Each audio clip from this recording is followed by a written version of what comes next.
Hello, hello, hello. Welcome to Royal Sussex Live. Welcome, one and all. Thank you so much for being here. Okay, let's see. Lydia Washington, thank you so much for being here first. All right. So much news today, right? So much news. Okay. Let me get rid of me. And, well, there was a kind of a warning for the monarchy. And I have to say, I'm not surprised the source of that warning because they have been trying to warn them again and again. And the thing is, she warns them and then she takes it back. She schools them and then she takes it back. But they take a lot for granted. And especially William. William takes a lot for granted. He makes these gross assumptions that by doing the very least, it goes a long way, so long as it's set to music and have slow motion, photography or video or whatever. He thinks he's got it covered like that. And that's just not the case. Now, of course, I'm not trying to help these people because that's not my job. I'm here for the Sussexes. However, it does make some good gossip. Ooh, it makes some good gossip. So,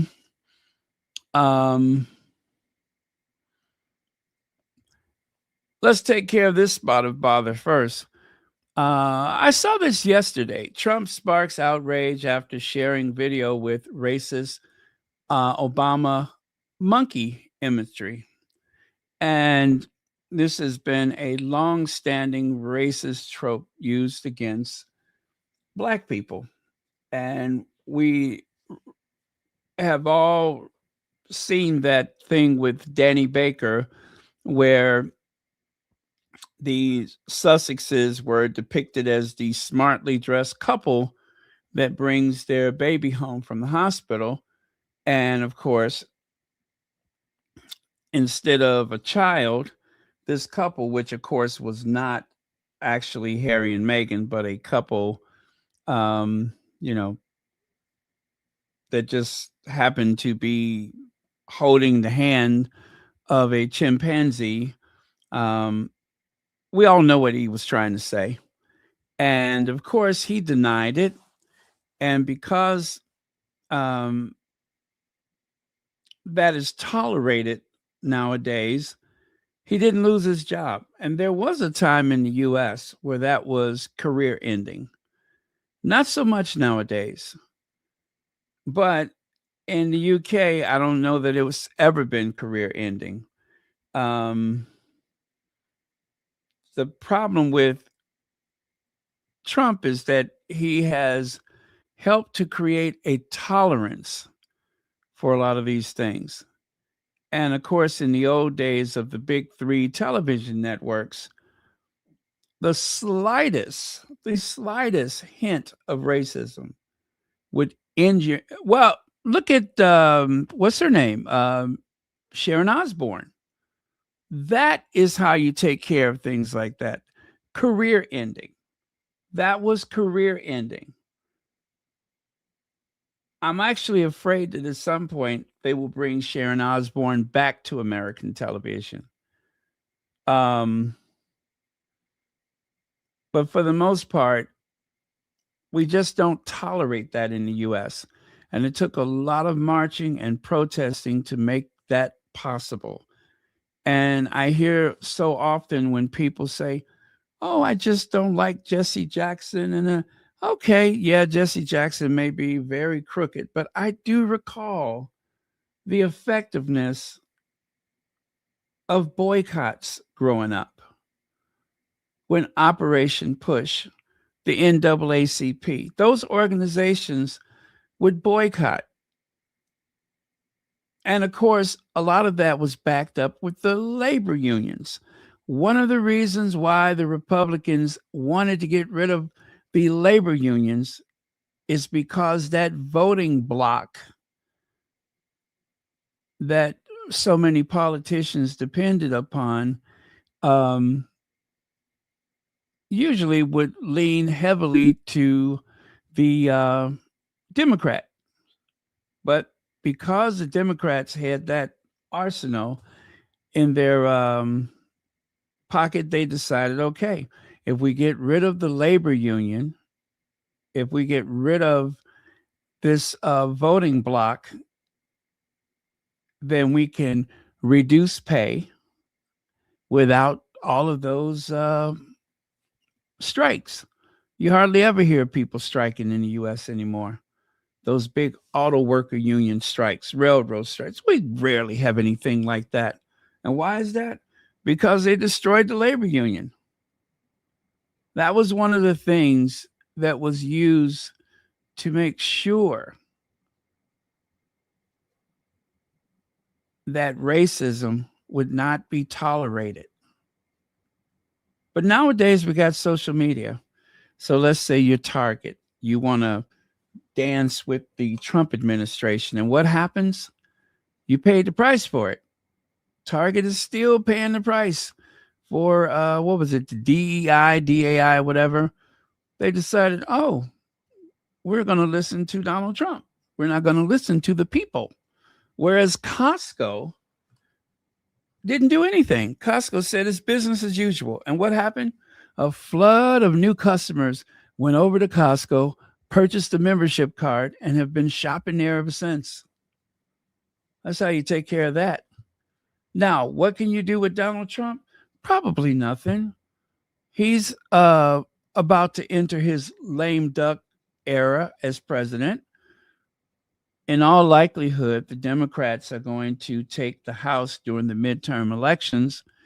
And by taking the House of Representatives, the Congress, um, that means that all of the things that Trump has been able to just push right through Congress without any resistance, that will end effectively when the what is it, the whatever Congress it is, I forget which number, but when they are sworn in, then that's going to end all of that. And so there'll be 2 years of Donald Trump with a lot of his power stripped away from him. But right now he's running amok. But everything is not what it appears to be. It's not what it appears to be. And I'm going to tell you why it's not.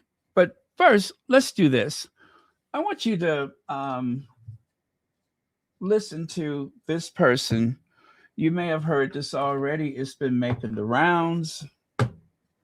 It's been making the rounds. But I tell you, growing up in this country, one of the things that I depended upon was the fact that things like that thing that photo, that video that Trump put on his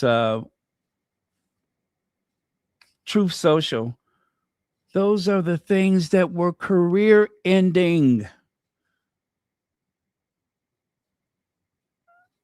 And I hope we can get back to those days where those things would not be easily dismissed. You couldn't just light your way out of it. But anyway, let me do this for you.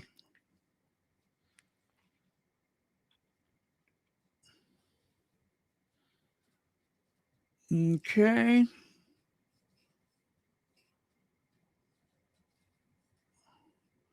and then we'll talk about it on the other side.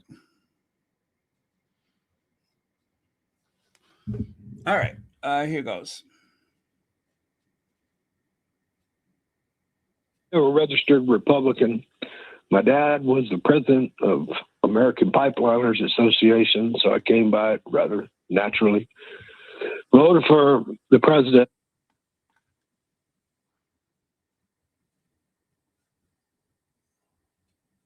Let's start over. I am a registered Republican. My dad was the president of American Pipeliners Association, so I came by it rather naturally. Voted for the president, supported him, but I really want to apologize. I mean, I'm looking at this awful picture of the Obamas. What an embarrassment to our country. All this man does is tell lies. He is not worthy of the presidency. He takes bribes blatantly, and now he's being a racist blatantly. They were supposed to deport the dangerous criminals.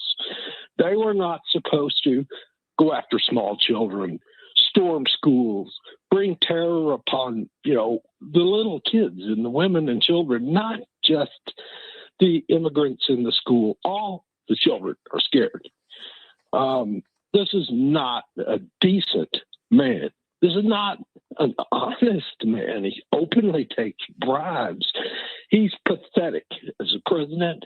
And I just want to apologize to everybody in the country for supporting this rotten man. John, did you vote for him in all three elections? I did. I was sucked into the stupidity of creating jobs, and there are no more jobs in New Mexico. Things are worse than they were before. You cannot find a primary care physician. I am a registered Republican. My dad was the president of American Pipeliners Association, so I came by it rather naturally. Voted for the president. Okay, so that began to play again. But so this gentleman, I know it was very difficult to hear him, but he was a Trump voter. Voted for him 3 times. 3 times he voted for him with this idiotic idea that he's going to bring jobs back. This idea of bringing back these blue-collar jobs that they sent overseas is ridiculous. It is not coming back. No corporation will upset their stockholders by bringing jobs back and having to pay what is considered a living wage in these United States. They don't even want to pay the minimum wage in these United States. Those jobs aren't ever going to come back. And yet they listen to this nonsense over and over and over again, believing that that's the case. The other thing is the whole concept of make America great again. Great for who? Bringing back the 50s, who would that benefit? Going back to the 40s, who does that benefit? Who benefits the most from that? After World War II, they had the GI Bill, which was supposed to be a hand up, not a handout, for veterans returning from war so that they could go to school and get a decent, cheap mortgage. But the people who handed out that type of blessing, well, if you happen to be a black person that lived in, let's say, a district where, or a state where they were, let's say, not willing to let go easily of those benefits, chances are you would have missed out on it. And a lot of people did. That's why I said going back to make America great again, who is that going to benefit?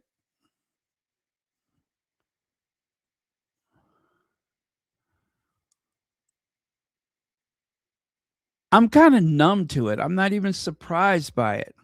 But listen to this. Uh, well, look at this. Look at it. Listen to it. I made this a long time ago during the first, what was it, 2016 election. I put that together myself. I still can't believe people voted for this foolish man. As you can see, look at the resumes. Look at the resumes. It's not about who has the most money. It's not even about who's the most intelligent, who's the smartest. But if that was Barack Obama with that resume in comparison to, Trump's resume, if that was the other way around, then people would say, how did that happen? Right? So since they couldn't do that, what did they say? Oh, he's a Muslim. He wasn't born in the US. And people believed it. Same as Michelle Obama. I remember when the Trumps first went to the White House, and there were a lot of Republicans, a lot of right wingers that says, at last, some class in the White House. I've seen pictures of Melania naked. Never seen any pictures of Michelle Obama naked. I mean, I've seen and know enough about where Melania comes from, and it doesn't mean that she's not a lady, but she's no Michelle Obama, a high achiever, academically a high achiever. First lady, lawyer, graduate of the Princeton University and Harvard Law School, and a mother. Fourth first lady to have a postgraduate degree, worked at a law firm. Second first lady that's an attorney. First African American first lady. Associate Dean of Student Services at the University of Chicago and the Vice President for Community and External Affairs of the University of Chicago Medical Center.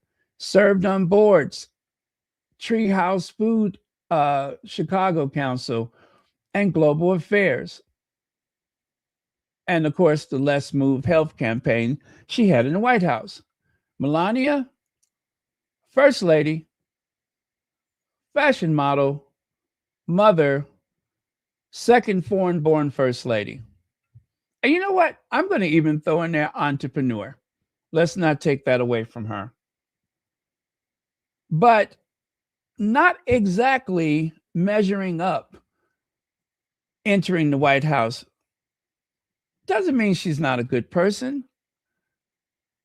But for someone to compare them and to say, finally, some class in the White House. You know what they're trying to say.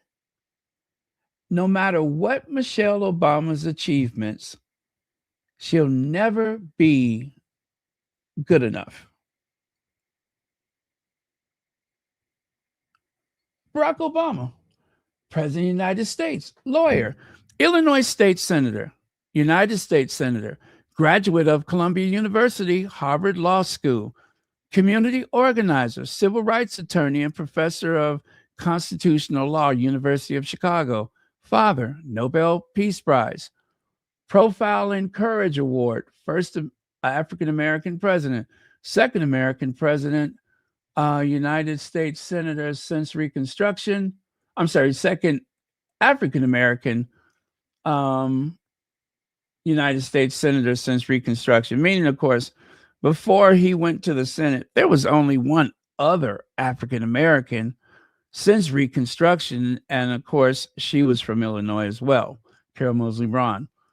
Editor of the Harvard Law Review, a very prestigious position. An author, first United States president to address the British Parliament. And of course, 25 of the 44 presidents have been lawyers. So there you go. Donald Trump, president, economic degree from Wharton School of University of Pennsylvania, a father, a businessman, television personality. There you have it. Now, according to the gentleman that we just listened to, this man has been taking bribes left, right, and center. Hand over fist, one bribe after the next, allegedly. And as Barack Obama said, imagine if I had done any of those things, just one of those things that Donald Trump has done. Just one of those things would have been enough to destroy him. And yet, in this country where they declare we're not racist, only for the fact that he's a rich white man can he get away with this stuff. They wouldn't even accept it from a white woman. I don't care if she was blonde. But a rich white man is bulletproof in this society. Donald Trump said I could stand on the corner of Fifth Avenue and he could just kill someone and nothing would happen. And he's right. We see it again and again. Two of the best and the brightest, academically, almost beyond compare. And yet, people look down on them for what reason? The Obamas, they've only been married one time each. None of their children are foreign born. Or should I say, their children do not have any foreign born parents. Not that that's an issue, but I'm just saying. Donald Trump, who wants to get rid of everyone who was not born in the United States, meaning, of course, as long as they're not white, has had not one, but two foreign-born wives.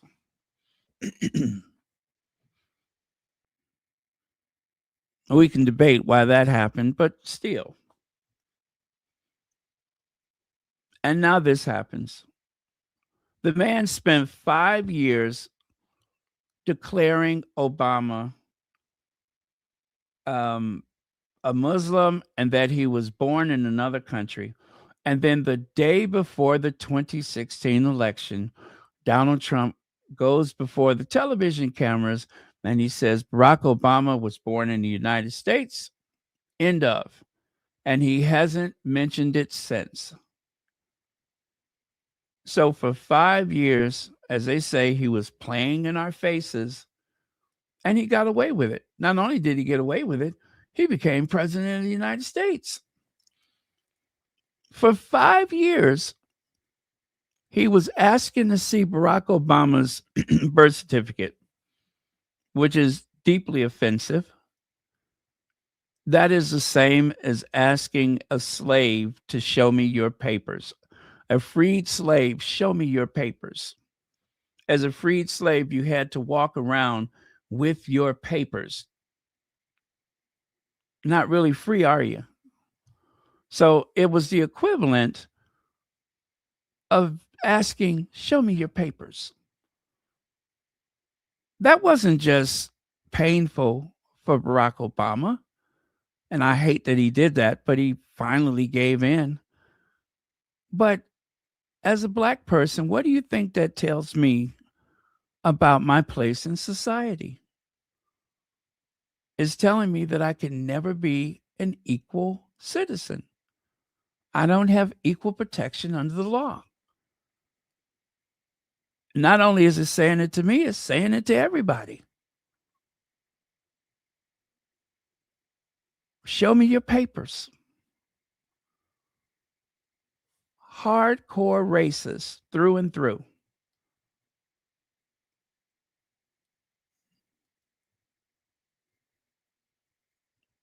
This is the one that, what is her name? Nicki Minaj is such a fan of for whatever reason.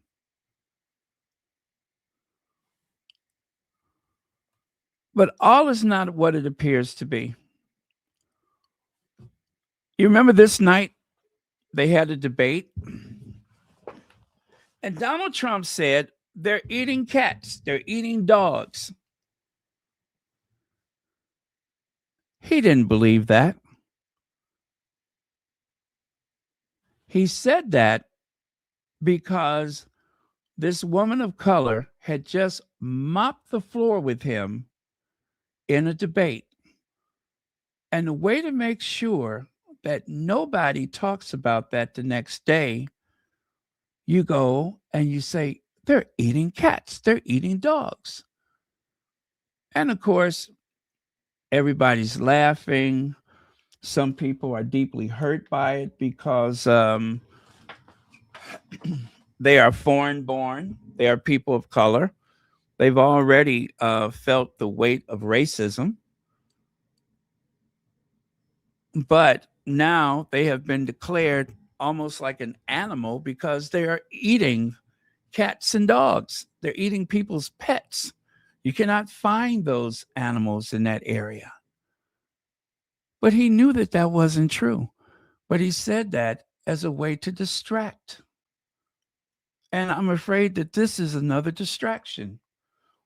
I'm assuming it's because of the Epstein files. Look at the shiny object over there. That's what the whole point is a distraction. And if you can be racist at the same time, do that too. They had probably been sharing that video around the White House. I don't know when the video was made, but let's say it came out days ago. However long ago, they had been sharing it around the White House, which, by the way, good luck finding somebody black working at the White House. He's purged so many black people out of the federal government.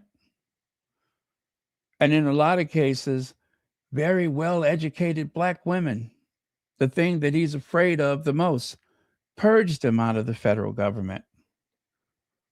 And yet, so many black people did vote for him. There were quite a few that voted for him because they just could not vote for Kamala Harris.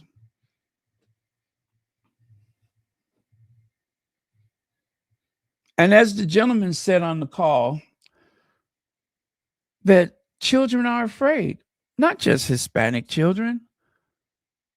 All children are afraid. They're afraid that these armed thugs are going to run in their schools. It's no longer just being afraid of some active shooter, but you have to be afraid that the ICE agents are coming. They shoot people too. Where's the humanity?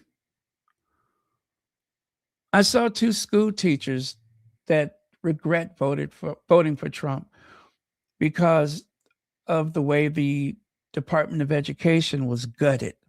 They said, well, we didn't know that was going to happen. We just wanted to make America great again. That's what they said. White man, white woman, Trump voters, both of them. Now they got regrets. How many more regrets? This man has enriched himself, his family. His son-in-law is representing the country without ever going before any type of Senate hearing. He just is. And along the way, what is it? He made $2 billion for his family.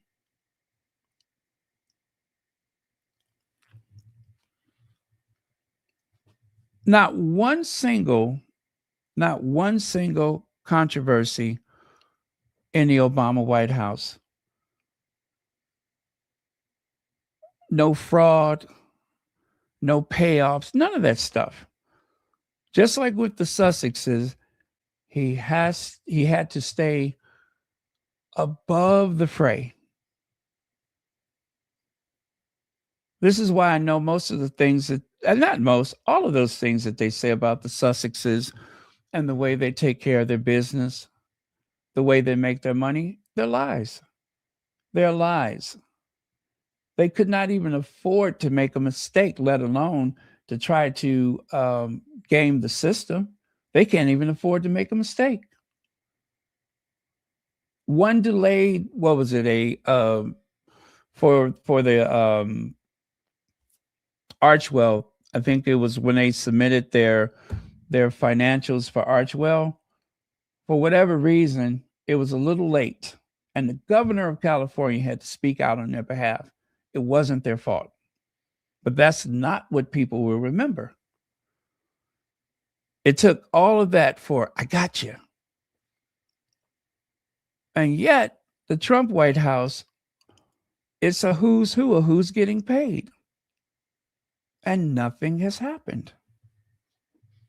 Nothing is going to happen. He's so desperate. The other day, he said, I like Bill Clinton. He's a good guy. Yeah, you like him now.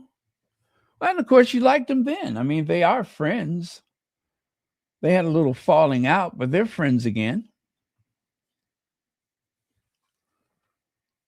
But that's why I say everything is not what it appears to be. This is a distraction, and it just happens to be extremely racist. But what does it say to our children? What does all of this ICE stuff say to our children?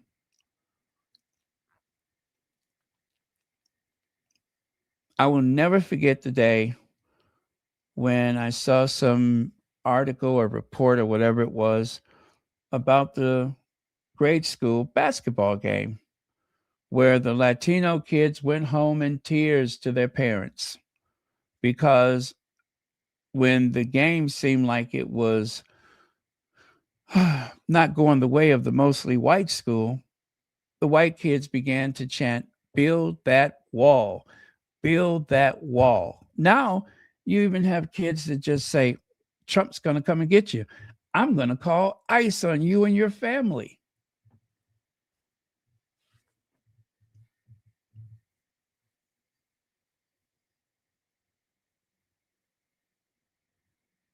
That is where we are right now. And to the people that voted for him, all I can say is, had enough yet? After everything he demonstrated the first time, they voted for him again.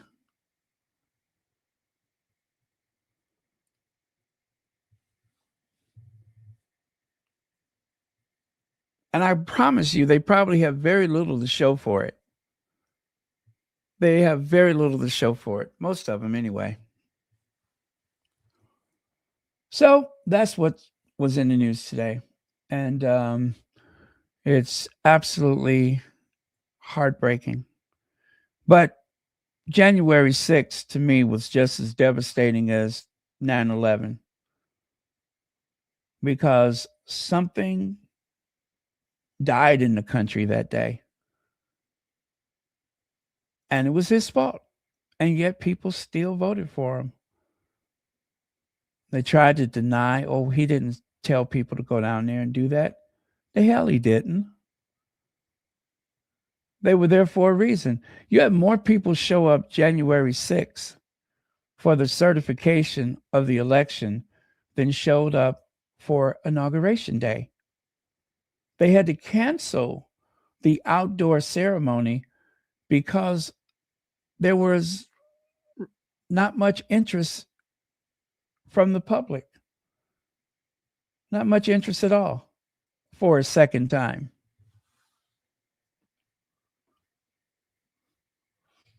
I believe Ronald Reagan did the same thing his second term, canceled the outdoor ceremony. They said it was because of a cold front, but in some ways he was not so popular either. But he got back in there the same way Donald Trump did. Racism. Racism. Notice I never say "arism." I call it what it is. And if that means that I don't get monetized, I don't even care. Racism.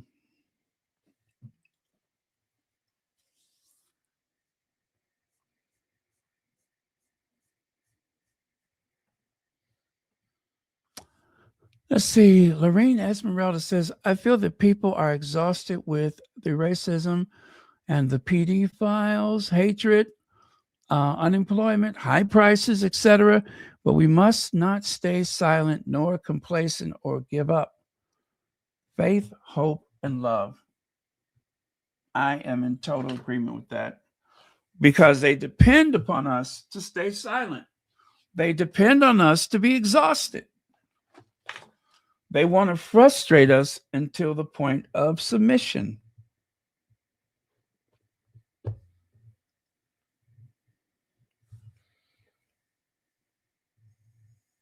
That's not going to happen. There's too much to lose. There's too much at stake. Until the people that have actually taken to the street to protest, those are the real heroes as far as I'm concerned. Those are the real heroes, the ones that have risked everything. And even the ones, of course, that risked their careers and even their lives because of Gaza. Those are the real heroes. So anyway, thank you so much for your super chat. And John Garcia says, Baron Donald Trump is just another openly bigot white man who resents people of color and does not want us to have anything nice or be educated. Thank you so much for the super chat. Truth is, he doesn't want anybody educated. That's why they don't want to teach critical race theory. That is why they're trying to strip all of the monuments that tell the story of the slave trade. All of that history they want to erase. A lot of the people that create the, and I guess people still make school books, but anyway, those who put together the curriculums, they want to strip it of any references of slavery, and whatever they do include, they want to wash it down. They want to sanitize it. So it seemed like it was just a big misunderstanding, that it was all about state rights.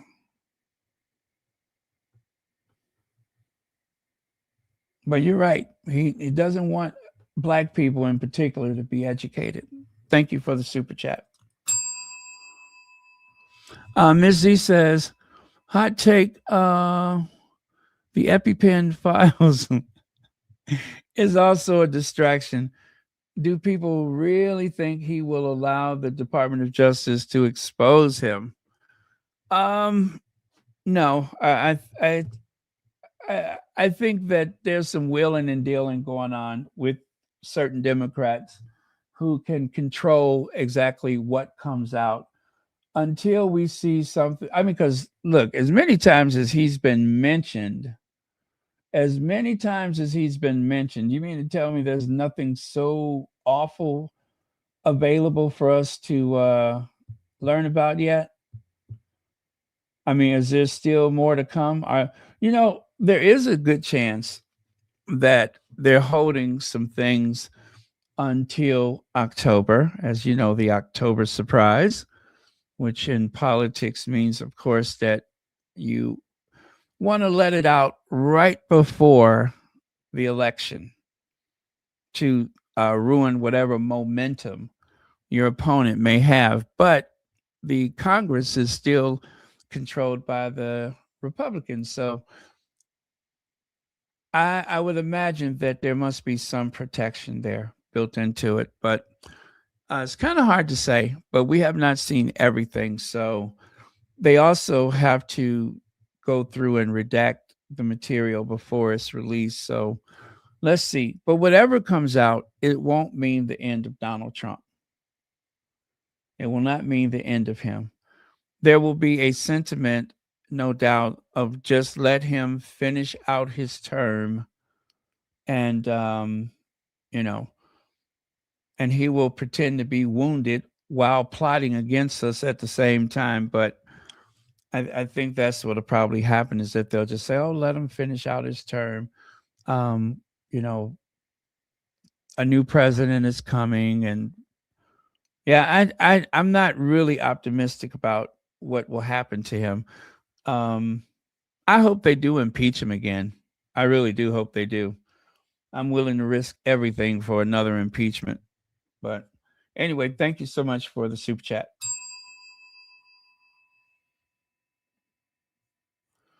Okay, I'm sure there's a lot of great comments, but I didn't know that I was going to spend 40 minutes talking about that. Has it really been 40 minutes? I guess it has been.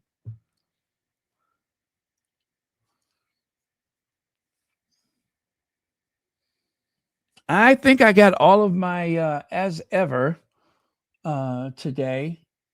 I'm going to probably go and get it next week. I'm not really in a hurry to do that, so I'll probably go and retrieve it next week. But wow, it's going to be interesting to open up those boxes. I can't wait.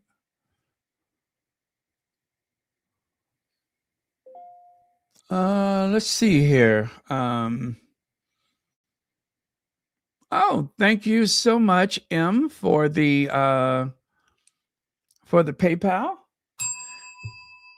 And as always, thank you so much for the support. Oh, you're quite welcome. All right. So let's I'll take a look at a couple of your comments and then we're going to move on.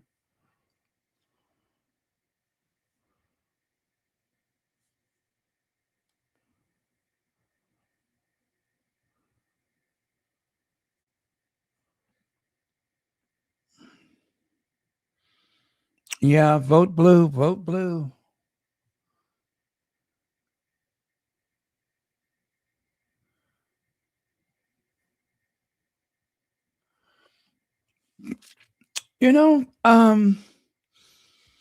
Hopefully they will change the law. I don't know if it would take a constitutional amendment, but they need to restrict the age of presidents. They really do need to put a restriction. And they also need some type of term limit for federal judges. It was assumed that a federal judge would be able to vote his or her conscience because of their lifetime appointment. But the Supreme Court is more political now than it has ever been. So for that reason, they need to do something about age limits, or they need to do something about term limits for both the Supreme Court, actually for the whole of the federal government, all three branches. They really do. They need to limit.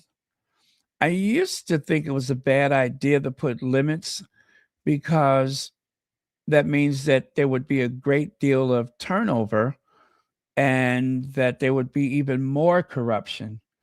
But seeing where we are now, I don't think it can get any worse.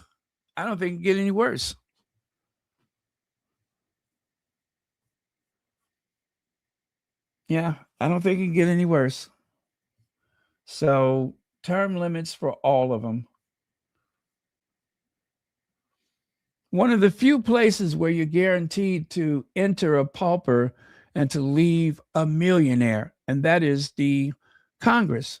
You can go into the House of Representatives or the United States Senate, and by the time you leave, you are a millionaire. Yes, vote, vote, vote.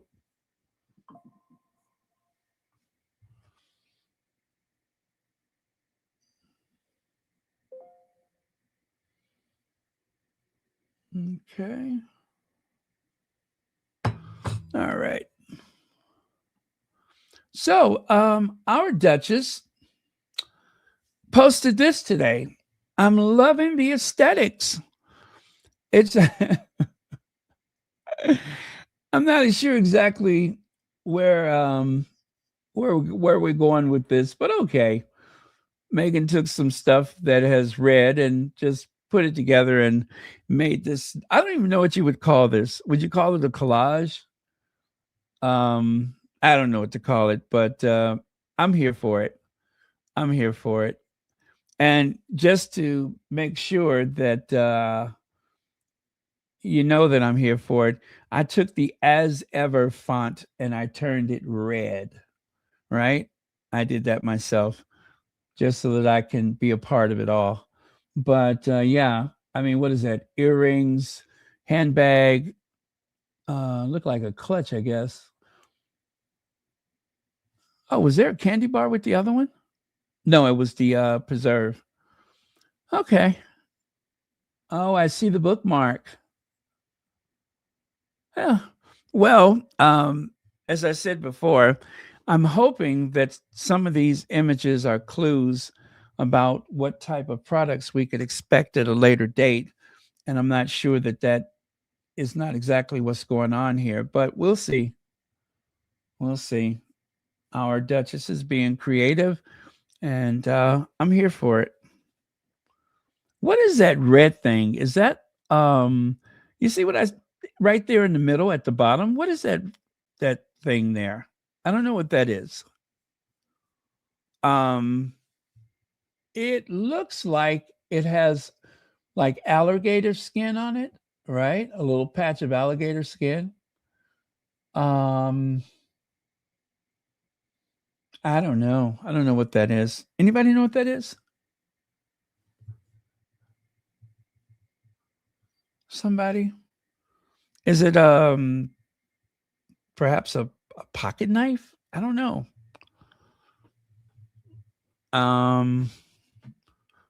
Well, we know it's red.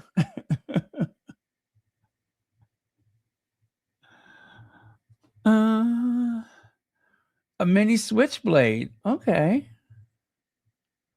That might come in handy. Vivian Green says, I received. Oh, let me do this because it's moving. Let me do that. There we go. I received my strawberry and raspberry spread. As ever, wooden box with wine. Oh, I'm so jealous. I want the wooden box. Waiting on chocolates. I have so much stuff I can open and pop up. Oh, by the way, you guys, I added some new items to my wish list. Now, I have not mentioned the wish list since Christmas because with the inflation and everything, I just thought it would be in bad taste. But that is the mailing address to Royal Sussex. And if you care to go through my Amazon wish list, I put some fun items that I wouldn't mind having. It is totally what do you call it? Just for fun. Do not feel obligated to buy anything from the wish list. But if you are inclined to do so, it's always fun for me because then I have that surprise to open. So, oh, wait, where's the wish list? I'm going to put the link for the wish list.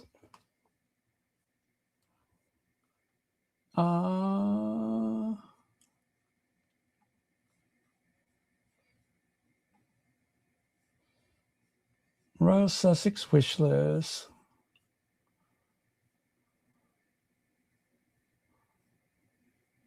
So I want to go to post. No, not post. Oh, I know what I need to do. Never mind.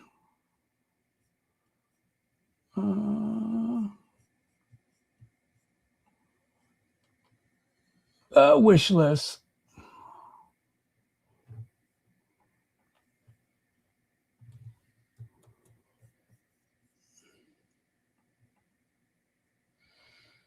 Okay, here goes. This is the link for the official Royal Sussex wish list. And also, since it is Valentine's Day, if you want to make it a Valentine's gift, that would be fun too. So there's that. And What am I doing here? Oh, I want to pin it to the top of the chat. Okay. All right. There it is at the top of the chat. Let me drink some water. Now, remember, it's just for fun. Don't, go into any extraordinary measures to do anything. There you go. All right. So are we settled? Is that a switchblade? That is so funny. I'm just not going to assume that our Duchess has posted a picture of a switchblade. Why are we having this conversation? That is not a switchblade. I'm sure it's something. What the heck is that, though? You know what? Maybe I'll do like a Google search. How about that? Because I am more than curious as to what that is. So give me a second and I will do a Google search and then we'll know, right? A switchblade. Who said that was a switchblade? Okay.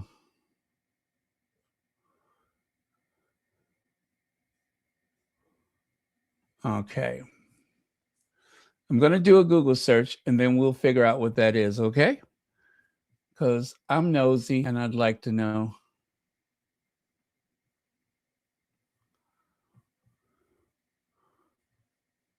I mean, I am looking at, I have blown it up so I can see it.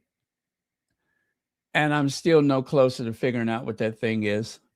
So what am I doing here? This. All right, I'll go there. And we'll figure out what that is. Is that okay?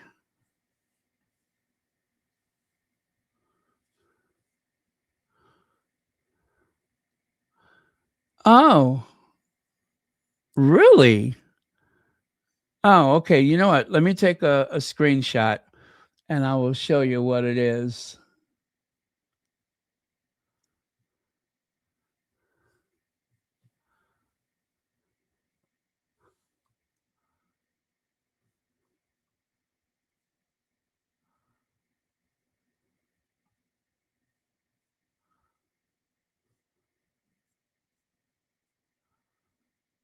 Wow, that's interesting.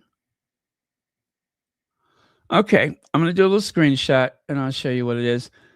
I'm not looking at the comments, so you may have answered it already, but I will do this anyway.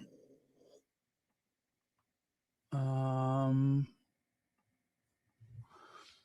switchblade, as if.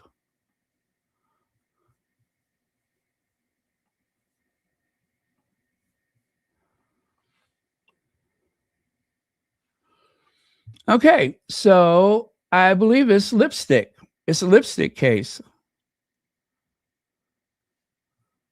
A lighter for a candle? Oh, who said lipstick case?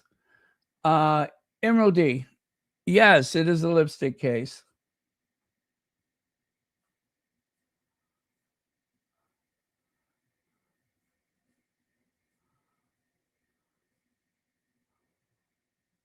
I wonder if that was a gift from King Charles, because he always has that that glow on his lips, like he uses cherry lip gloss.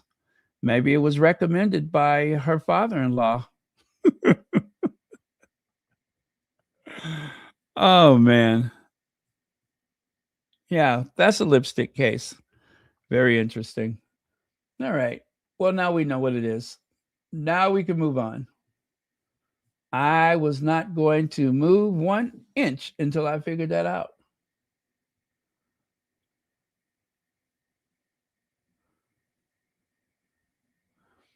Let me see. Meghan letting the haters know I'm not the one or the two and will still be cute doing it.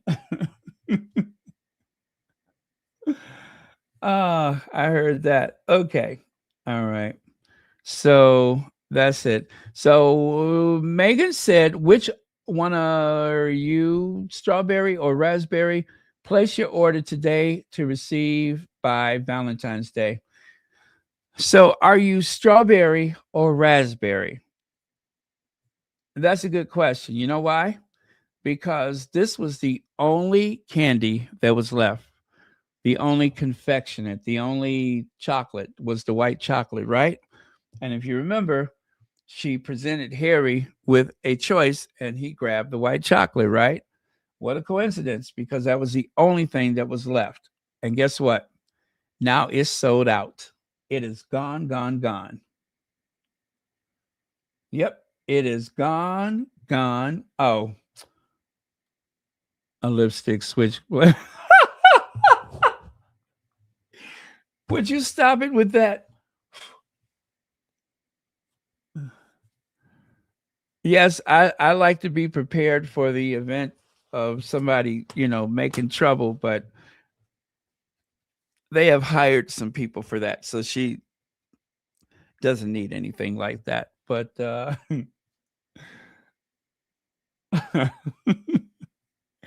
that would be kind of clever in case somebody tried to start something. You'll say, hold on, let me put some lipstick on. And then you pull that out, and it happens to be a switchblade instead, or also that's not a bad idea. I think you should try to market that. Yeah, you should try to market that. You might make a killing. And look at this. Someone got 4 of those boxes, 4 of them. Wasn't there a limit of 2? Maybe, maybe not. But anyway, someone's got a case of wine and 4 of those candy boxes and a candle. Cha-ching, cha-ching. Somebody's been doing some serious shopping. And of course, one of our squaddies decided for Valentine's Day, let's put our Duchess in red. So these are some of the red outfits that Meghan has worn over the years. Meghan looks good in red. I'd like to see her wear it more often. Red is a great color for her. She really knows how to rock the red. Now, Nana Fifield is director of technology at Amazon Prime Video and is joining Prince Harry's Invictus Games Foundation as a trustee, which I'm glad for that because, frankly, I would like to see more faces of African descent on these various efforts and such, charity, whatever. I'd like to see more of that because it's really necessary to have diversity because then you don't have problems like the Caribbean tour. Although I will say that the Sussexes have been incredibly successful with their foreign tours of every type, but still, we need diversity now more than ever. So um, I'm glad for this for Invictus, and I believe she's from the UK. So that's another plus for her is that I believe she is from the UK.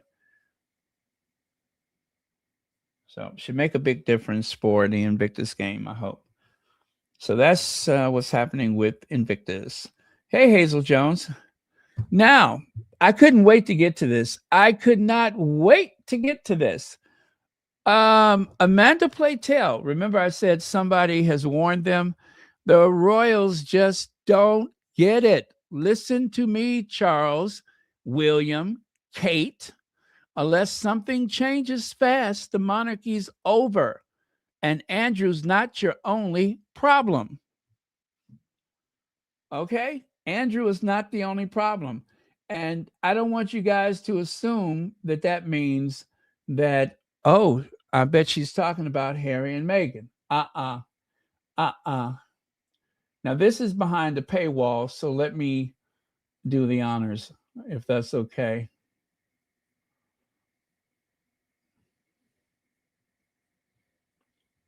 Yeah, Amanda Platel said what a lot of people are thinking.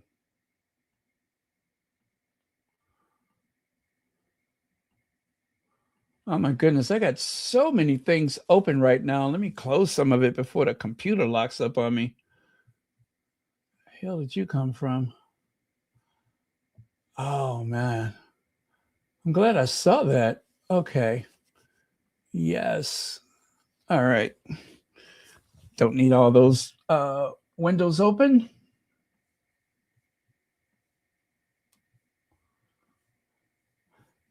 Now, I am not a fan of Amanda Playtell. Just so you know, I'm not a big fan of hers. But I love when she gives them the what for.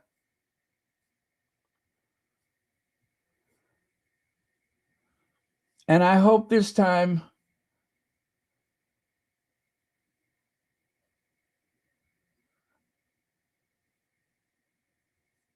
that she doesn't take it back.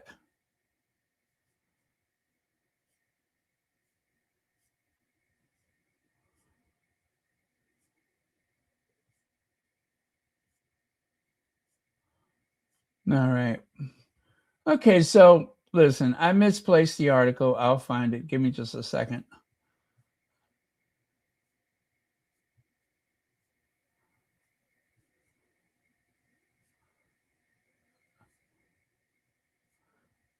By the way, Harry looked absolutely adorable yesterday.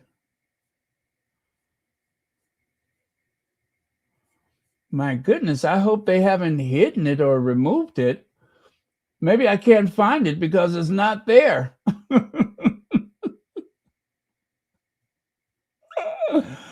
Oh man, that is weird.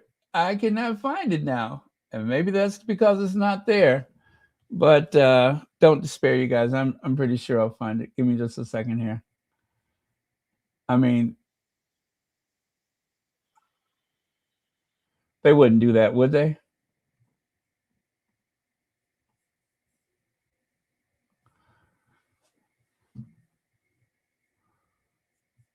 I don't think they would.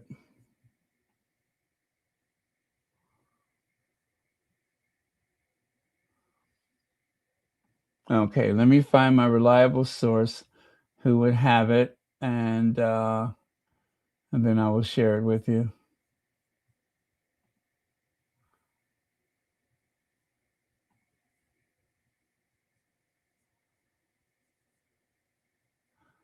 Oh, and there's another good article too.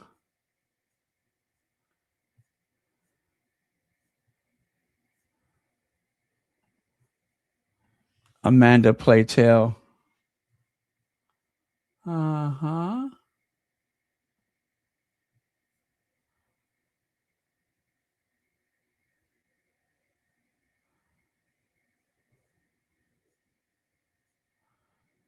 Oh man, how come I am not finding it?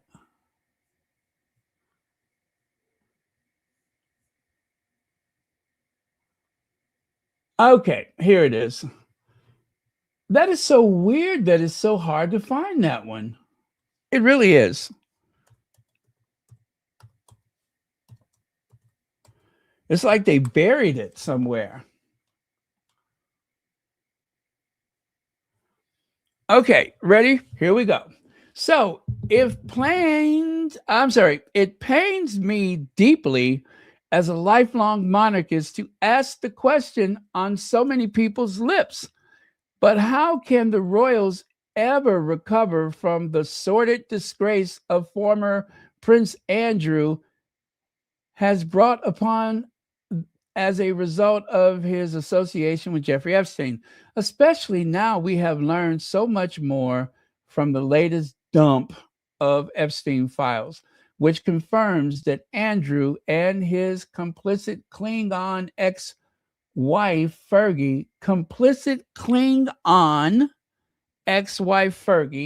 lied about their ongoing relationship with the prolific, you know what, even as, oh my goodness, younger than their daughters. Oh my goodness.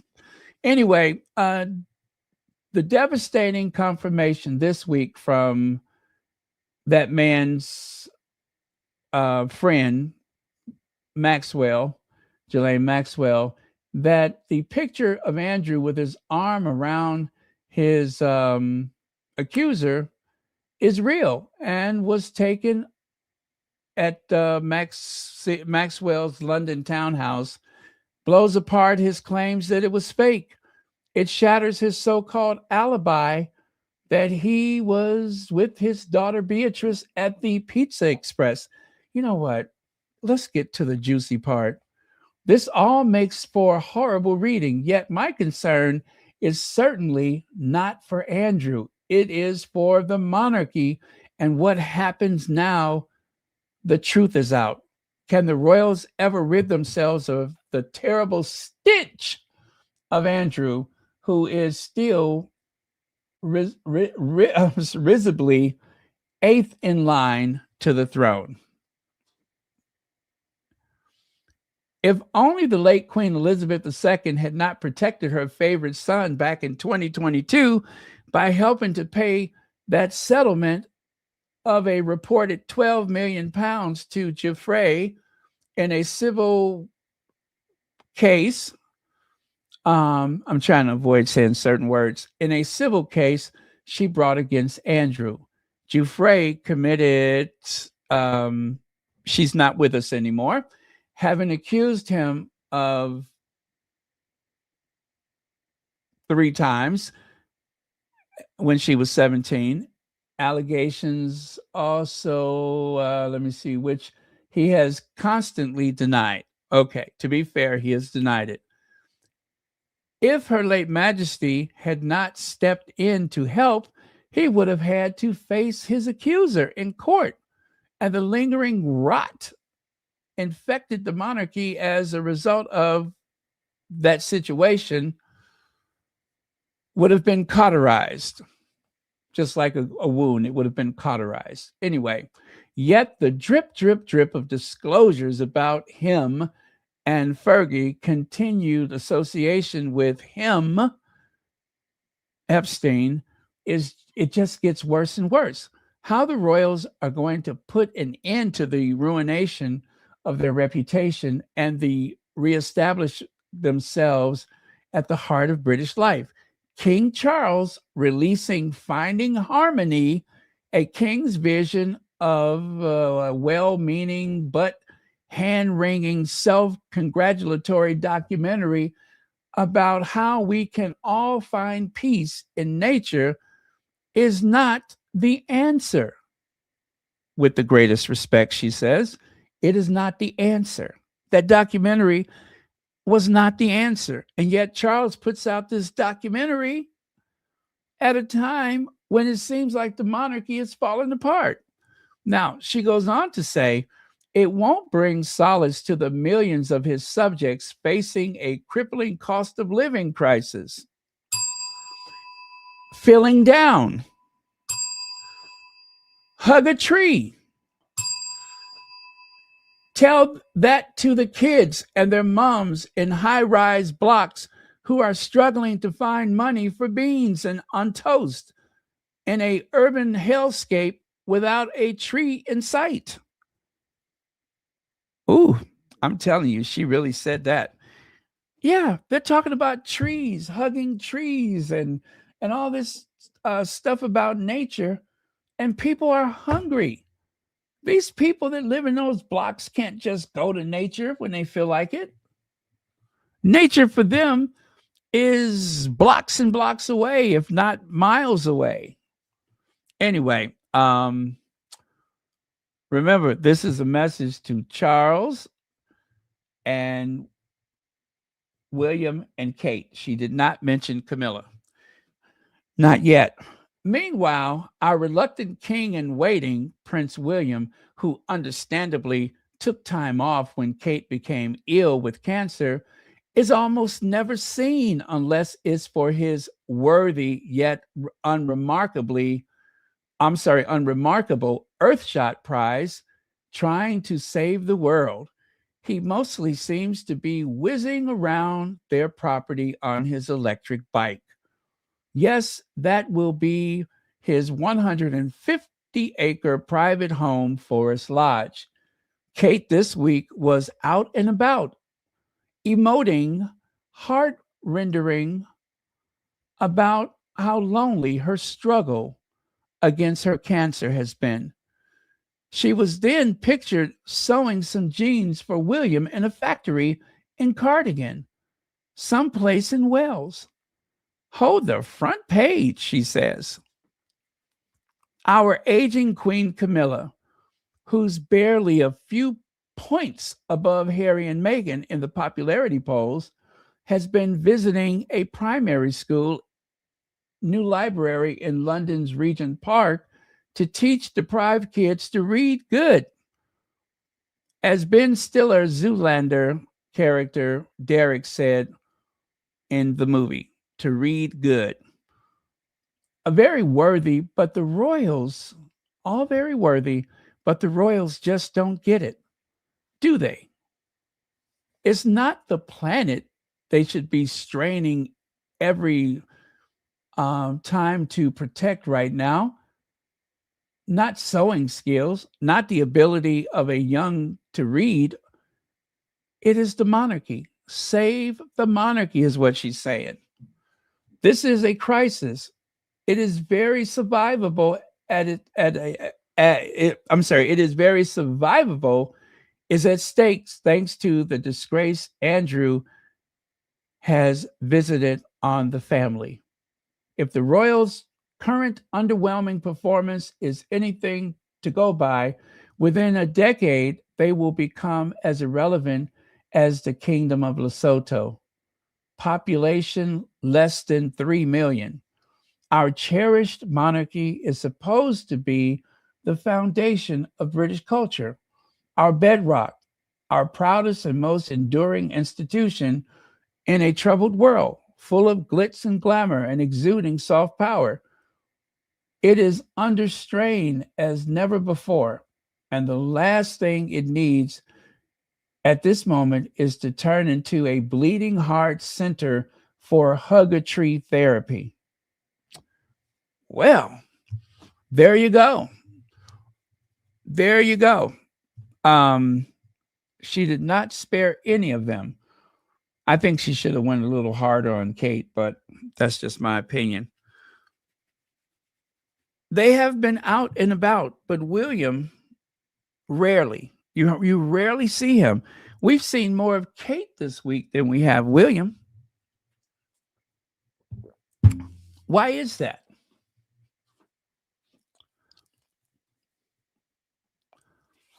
Charles and William are popularity vampires. They have to throw themselves on the mercy of the people to just say, y'all, I don't know what to do with my degenerate brother.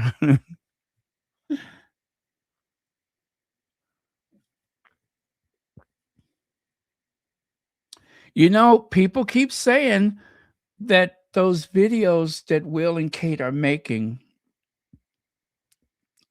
are inappropriate. And it's not people that are anti-monarchy that are saying this. It's not people that are fans of the Sussexes that are saying it, although we say it too. It is some of the staunchest, most supportive monarchists that are saying enough is enough. All of this tree hugging and emoting about the value of being in nature, it has gone too far. It is time to focus on other things. I would say work-wise, this has been a good week for Kate. But her approach to it, how does going to a factory and sewing a pair of pants for her husband, how does that benefit people that are really suffering? How does that benefit people that do not have the same access to medical treatment that she has? It's insulting, although I believe a lot of people will forgive and forget, but it is insulting to people who have been through 10 times worse and cannot afford to take a day off from work. That's the real insult. Now, I have another soundbite for you.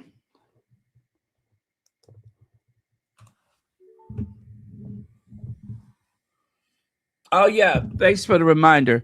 William was mentioned in the Epstein file. I think we mentioned that yesterday. William was mentioned in the files.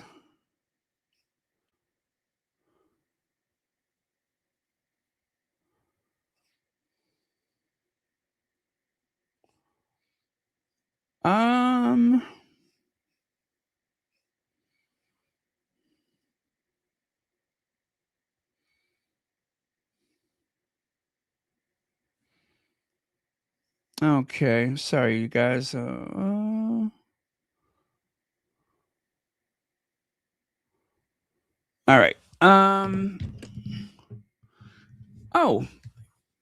you know what? I was holding my phone and being nosy when I was supposed to bring this up. Sometimes we can get some really good stuff. Takes me straight to Angela, doesn't it? But it wasn't Angela. Mary in Leicestershire, hi. Hi, good morning, Jeremy. I'm of the view that I find that asking the British people for the king to do something about the situation is a little bit ironic, really. He's the one who dumped on his young wife and committed adultery with a woman who also committed adultery. How are we supposed to trust this man to do anything about his family, who are really totally dysfunctional? And when you talk about the Queen, and the last listener suggested that he was supposed to look after Andrew, how could he possibly do that? She herself put up a lot of the money that was spent dealing with the fact that he could try and extract himself from the whole situation. I mean, the entire family is just dysfunctional from top to bottom, and they are not a royal family. They are a rented family, and really they should be evicted at this point in time. She said they are not a royal family. They are a rented family, and they should be evicted at this time. Evicted. Yeah, she's ready to evict them. My. I didn't get a chance to see what those two at the bottom had to say about it because I have to depend on the clips that are provided by some of the squatties that have access to these programs. But I think the lady made a great point. By the way, while I was digging around, look at what I found. Somebody is living rent-free in somebody else's head right now. Oh, somebody is sipping martinis and living rent-free in somebody else's head right now. They cannot stop thinking about them. My. And I'm sure that cavernous cranium is capable of holding a group of at least 10 people, 10 former presidents. Anyway, I thought that was fun. Now, Queen Camilla is hitting the bottle hard and is usually 3 sheets to the wind. According to Celibici, the Queen Consort is usually loaded, inebriated, allegedly. How much so? Well, let's see. Before everyone yells at me. Oh, I'm sorry. Let me do that again. Oh, there we go. All right. Before everyone yells at me for using a trashy tabloid for this story, this is from Celibici. Just know that I find this faux reporting more realistic than the narratives pushed by Queen Camilla's friends in the British media. Camilla's friends always insist that she doesn't get involved in King Charles' relationships with his sons, lies, and that she is very picture of regal grace and sobriety, in my opinion, when really Camilla exists in the zeitgeist as a half in a bag interloper, sleazy mistress, and someone willing to sell out anyone and everyone for shits and giggles. So at least one outlet is portraying her that way in 2026, and that is Globe Magazine, which is from the US. Globe Magazine, via Yahoo, claims that Camilla has been on a shit faced tear lately, barking orders at King Charles and demanding that he cut all ties with Prince Harry. They also say that Camilla is doing the most to put the Princess of Wales in her place. Time is a flat circle and chaos is a ladder. Time is a flat circle and chaos is a ladder. I never heard that before. But yeah, so they are alleging that Camilla, is usually toe up from the flow up. That's what I used to say, toe up from the flow up. When somebody is really drunk, they say, oh, they toe up, they toe up. And yes, they are alleging that she is toe up from the flow up. Now, Celovich goes on to say that, as I said, all of this is 100% more believable than Camilla minds her business. She doesn't get between Charles and his sons. We've seen with our own eyes Camilla shooing that is, away Princess Kate in the middle of a state visit. We've seen Camilla pull rank on tiaras. We've seen Camilla leak all kinds of BS about Prince Harry and Meghan as well. Whenever there seems to be a mixed message coming from Buckingham Palace, I always wonder if that's a product of undercover warfare between Team Camilla and Team Charles within the palace. And all of the stuff about her drinking too, chef's kiss. Chef's kiss. So, but what exactly did Globe Magazine have to say about Camilla? Well, I'm getting to that too. It says here, Queen Camilla is seizing power in the UK as she takes advantage of her cancer-stricken state of monarch husband, King Charles, and no one in Britain's royal household is safe from her reign of terror, sources say. Remember, this is all alleged. Camilla is horrendously controlling of Charles. She often insists he stay in his room and raises merry hell if he tries to get up and assert some independence. An insider confides, of course, her official excuse for this is that he needs rest. She is doing it for his own good, but everyone knows it's her way to control him and give herself a platform to assert herself when he's not there.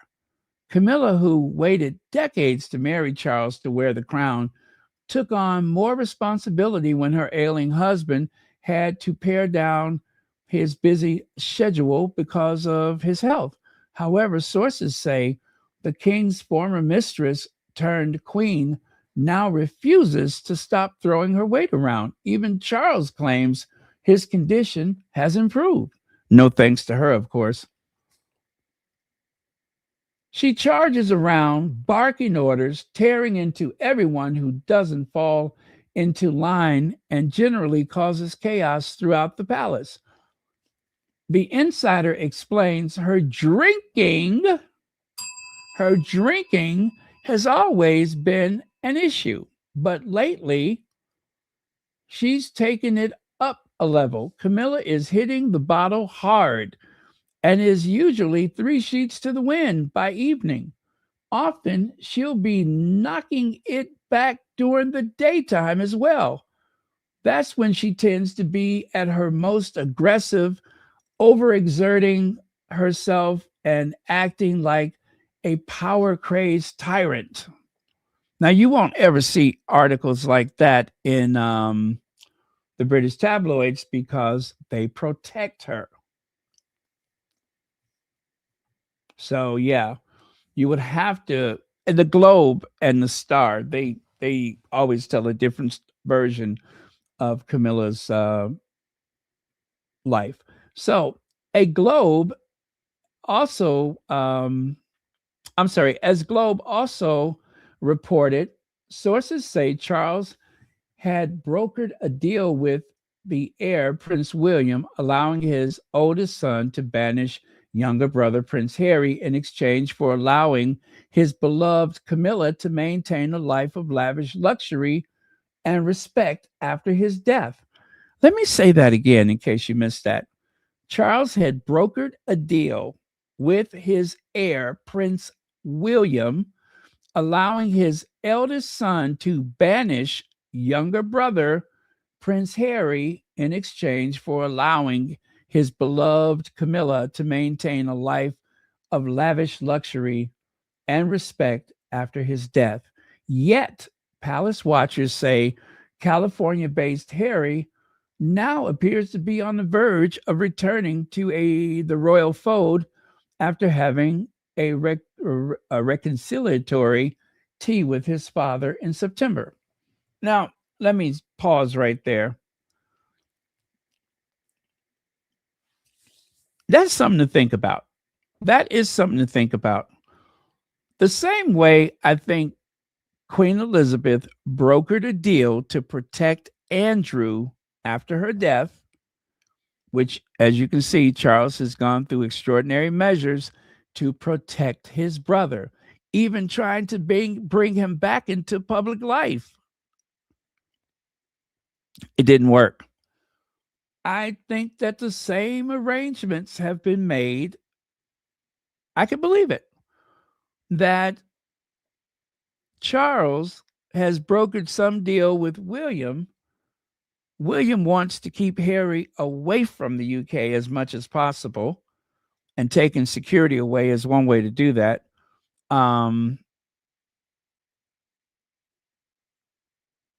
do remember, Harry said that he thought that William might stand up for him and try to push the notion of getting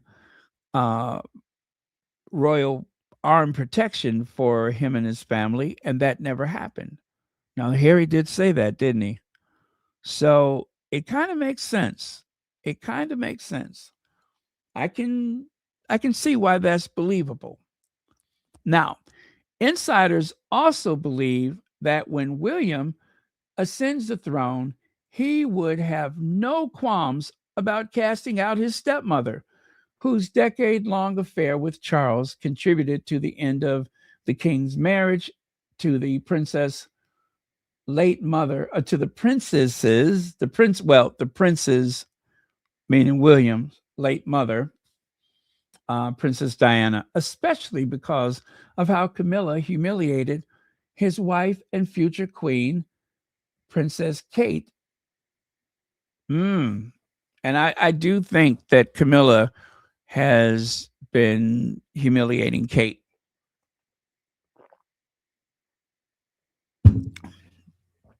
Throwing her weight around,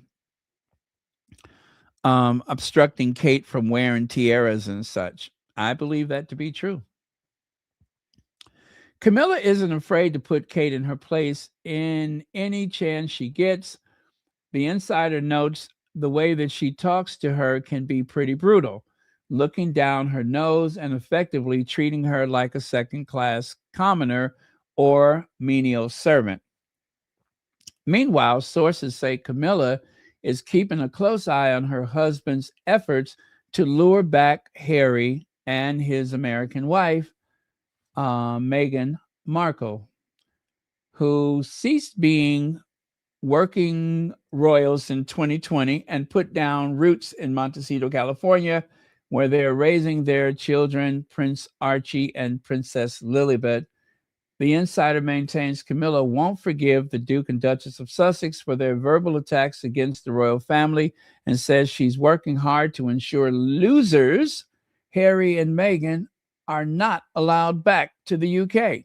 She told Charles it's a terrible idea and is chipping away to get him to rescind the invite. The insider says if they do turn up, she's vowing to make life as difficult and as uncomfortable as possible while they're in England. But in an ideal world, she'll just put a stop to it altogether. She emphatically believes Meghan and Harry are treacherous, twisted rats who have no place in the royal household. Now, again, this is an article from the Globe magazine, which is a weekly magazine in the US. What do you know?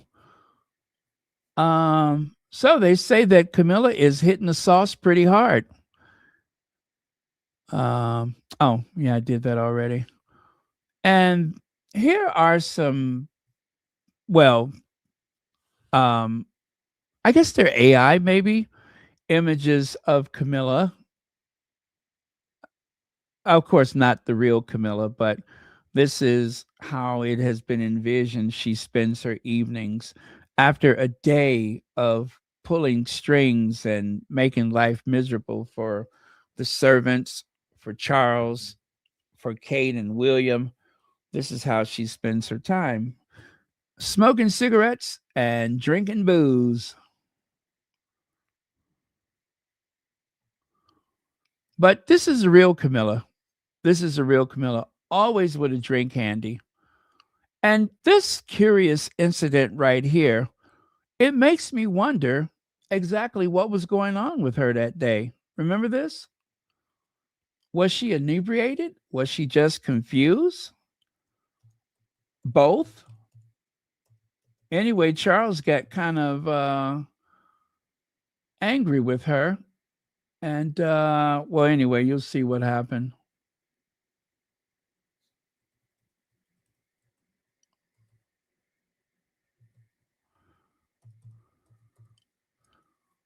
Okay, here we go. Here we go.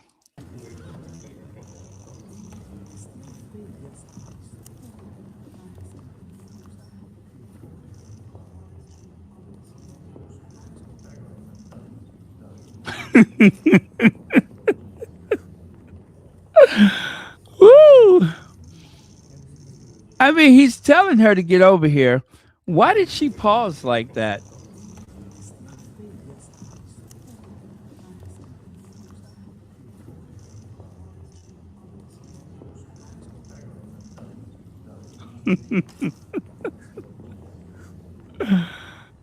She thought she sat her drink down somewhere. That's what it is.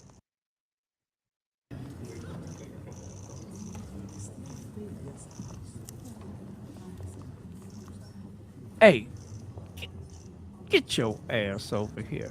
Over here. No, over here, stupid. What's the matter with you?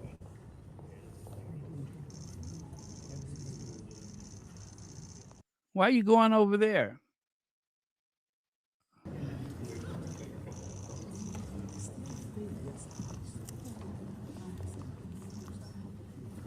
And why are you walking around looking like the hanger is still in the back of your dress?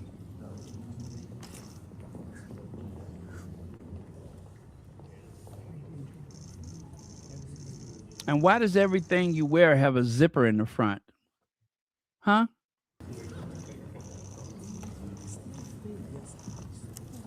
Is that where you keep your flask? Get over here. Get over here. What's the matter with you? Why'd you go over there? Anyway, it all starts to make sense, doesn't it? It all starts to make sense. 3 sheets to the wind. And see there's Globe. Camilla falls off the wagon. There's Globe. Drunken Camilla, unfit to be queen. Even the Inquirer, boozing Camilla, sent to rehab. What about down there? Queen orders drunken Camilla into detox. Or Camilla back on the booze. Give me a pig foot and a bottle of beer. Blame me, baby, 'cause I don't care. Sometimes I feel like I just want to clown. So give the piano player a drink because he's bringing me down. Yeah. Yes, bring me a pig foot and a bottle of beer.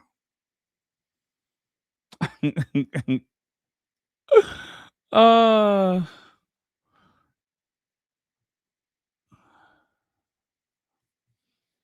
Oh, wait a minute. What is that? Oh, okay. Did I do this one already? No, I didn't. All right. Let me have a go at that one. Oh, no, that's from yesterday. Where is today?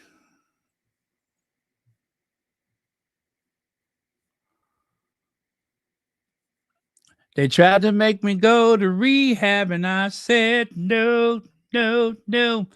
As the Globe has told you in the past, Camilla has all but thrown drunken temper tantrums over sitting on that throne. She wants to be queen at any cost and truly believes that she deserves it. Queen Elizabeth has made it known in the past that she truly believes that Prince William and Kate Middleton would be much better fit to rule her beloved country. William is a smart, solid, and respected man. That's because people don't know him. Plus, he and Kate are younger and can easily relate to the people they would govern. So while Queen Elizabeth might not be in any shape to haggle, that doesn't mean that Kate isn't. She is quite close to Elizabeth and they share mutual hatred of Camilla. So don't be too surprised if we learn in coming weeks that Kate is fighting on Elizabeth's behalf. Now, obviously, that was a old story. There's a lot of holes in that. I don't think Queen Elizabeth would want to circumvent the line of succession, even though that's exactly what happened with her uncle when he abdicated. He was pretty much kicked out, but he abdicated because people would not tolerate that foreign-born queen on the throne. Anyway, it doesn't matter at this point, but that was one version of things while Queen Elizabeth was alive.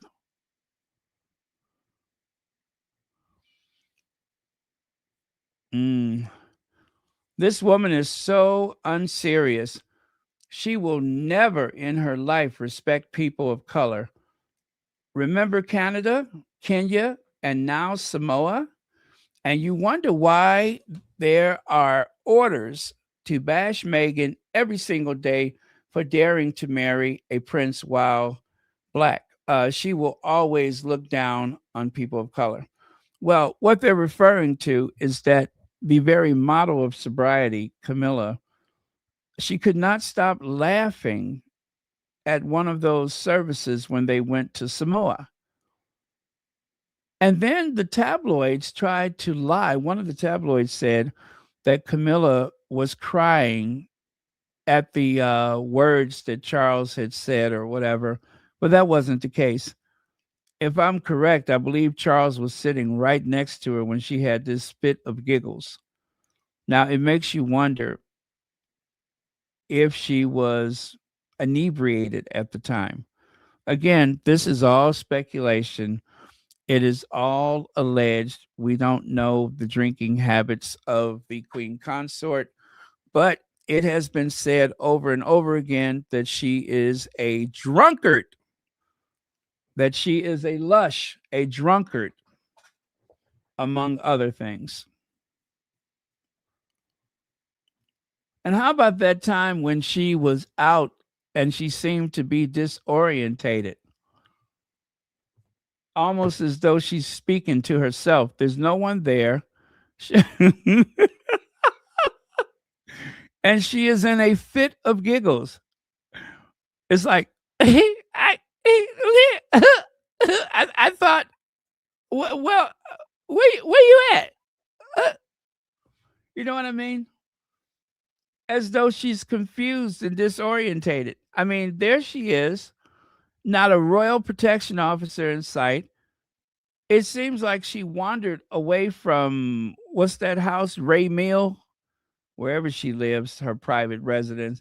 It seemed like she wandered out of there and went down to the pub. Not very regal at all. Could you imagine Queen Elizabeth standing out in the middle of the high street, laughing and talking to herself? What the hell is going on with her?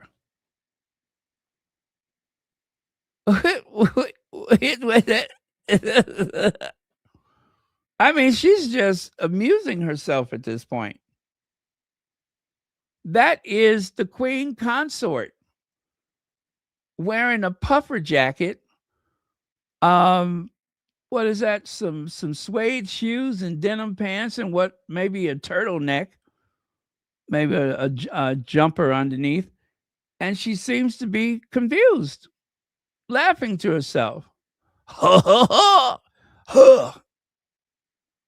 Making all kind of grunts and primal noises and such. Imagine Queen Elizabeth in the middle of the high street, confused and disorientated. Hey.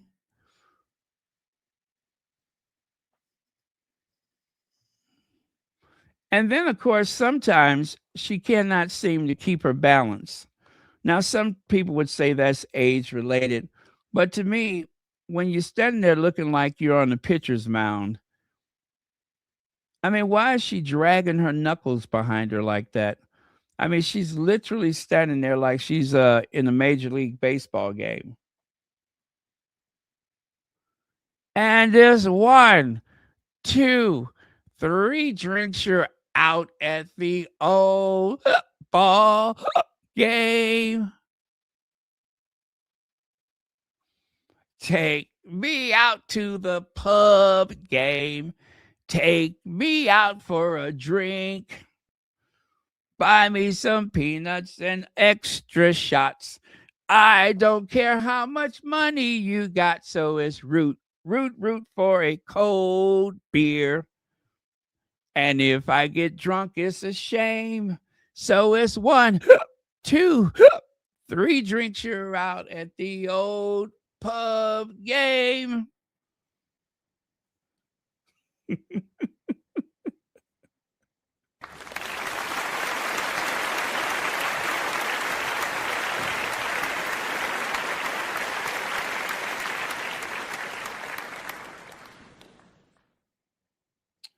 Anyway, and now this makes sense. Now this makes sense. Like they say, it's 6 o'clock somewhere. Now all of this makes sense. I get it now. I get it. We were feeling a little unwell or fortified, if you will. Yeah, we were a bit fortified when we got dressed that day. Your Majesty, I got it. Get your hands off of me. I got it. I don't need any help. I can do whatever I want to. Now take your hands off of me. And then she ended up out the door just like that. Just like that.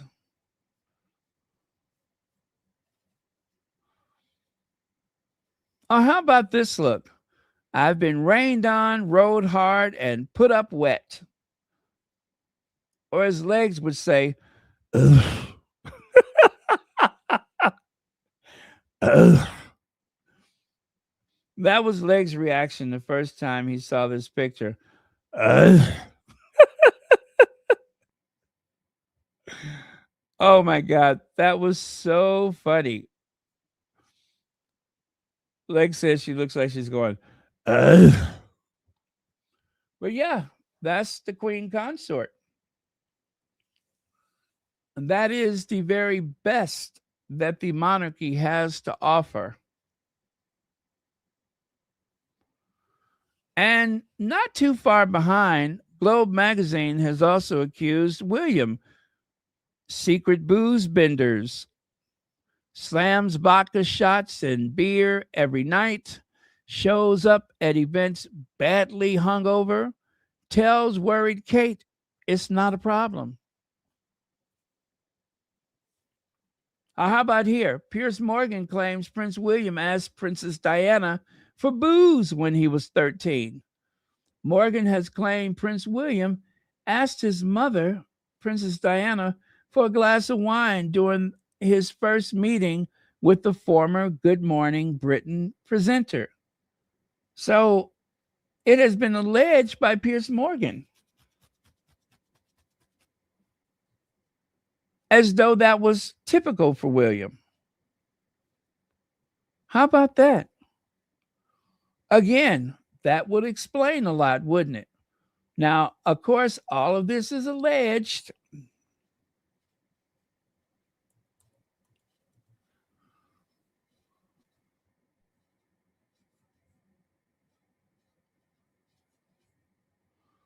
All of this is alleged. Now, whether or not it's true, we don't know.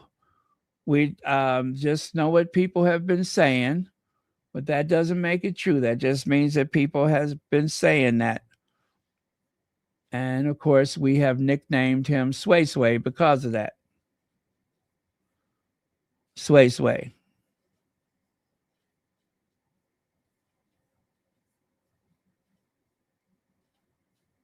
So, you know what they say, recollections may vary. And they certainly do. Recollections may vary.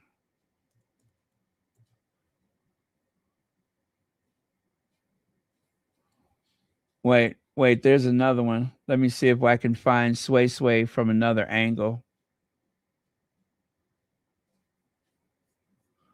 Prince Sway Sway.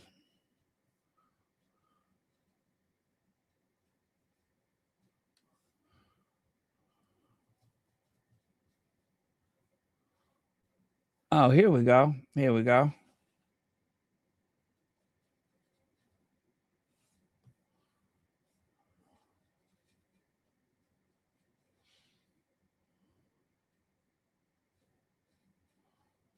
Ooh, I need Dramamine. I'm starting to get seasick. Between that one and this one over here, I'm starting to get seasick. My goodness.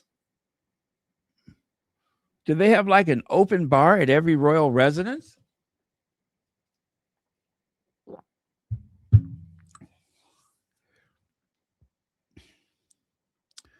Maybe that explains some of the excitement that we see at those sporting events and at concerts. Maybe that explains it.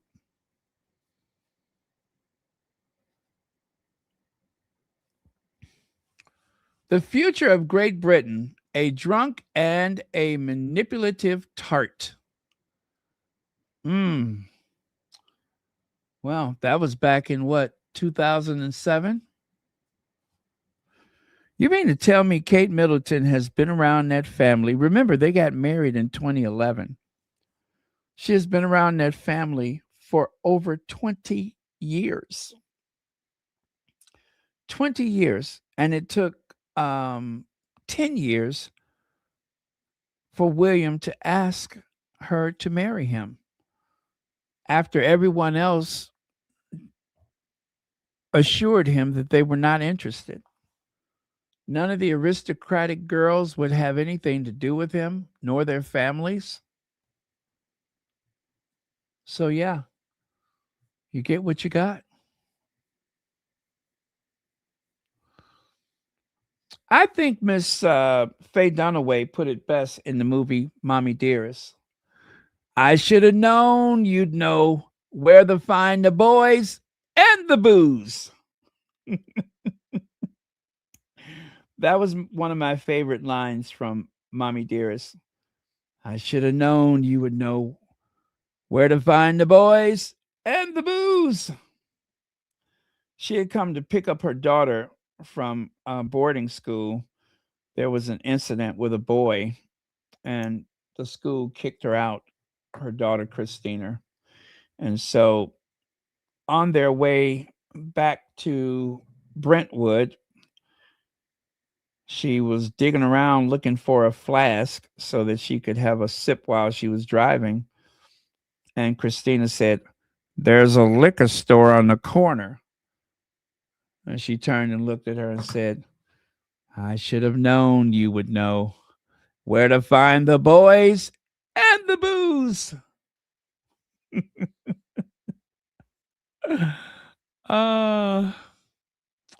Now, is this considered gaslighting? I had a lot of stuff for you guys today, didn't I? Is this considered gaslighting? Seriously, the two videos side by side are clearly not the same scene at all. No dogs, no staff, light snow. This only confirms the separation. And then, of course, the other squatty there says, "Where's the dogs that were running around in the original video, taking on different days, trying to do damage control?" Yeah, they are. This is a classic case of damage control. That is not the same occasion. When they exited the helicopter, William, the dogs, and the children, George and Charlotte, there was no van near the helicopter to take them into the main part of the palace. This, of course, being Kensington Palace. But in the new video that they just shared, you can see there's a van. You couldn't even see their faces. You could only see their legs as they stepped from the helicopter into the waiting van. So this is definitely not the same day. But they're trying to do damage control by showing what appeared to be Kate Middleton and Louis. But the thing is, you could not see their faces. You could only see their legs. So you have to assume that that was Kate Middleton. You have to assume that that was Louis. But you cannot be sure that it was the same day. Well, actually, you can be sure because it wasn't. It was a totally different trip. So there you go. Trying to pull a fast one. And then, the irony where you know they wanted Prince Harry and Meghan to be shunned. They are hanging on by a thread. They brought buses to bring folks to forge a crowd, but the buses left empty. They said hundreds lined up when it wasn't a dozen. Poor crowdless monarchy. Well, we kind of talked about that yesterday. Hundreds of people lined the high street in Dedham today to catch a glimpse of the king and queen. They met with community heroes, local school pupils, and enjoyed a tea at the local tea shop. Truth is, there was barely anybody there because the van was practically empty. You see there? Empty first shuttle bus headed to Dedham for the visit of King Charles III, left with just one passenger, as well as our oh wait, I cannot see that. Okay, one passenger as well as our reporter on board. And also, it was pointed out yesterday, oh my God, they shuttled people in for barriers for Charles and Camilla's visit. This is absolutely pathetic. There's no organic love. Everything is performative and staged. They wanted to engineer this support amid their Epstein struggles. They didn't know the hecklers had walked to the venue. And when they say the hecklers, let me show you what they're talking about. The hecklers. Now I could not. Okay. I could not share the video with you because I think it's copyrighted. However, I'll show you what they're talking about. This right here. One of the reporters yelled to Charles about the Andrew situation. And of course, Camilla is hopping out of the car as well. So it was just a big mess. Not a good visit for Charles and Godzilla. Not a good visit at all.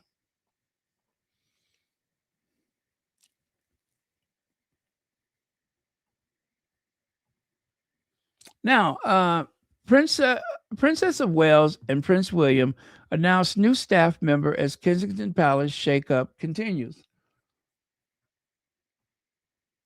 This lets you know that they are in full-fledged crisis.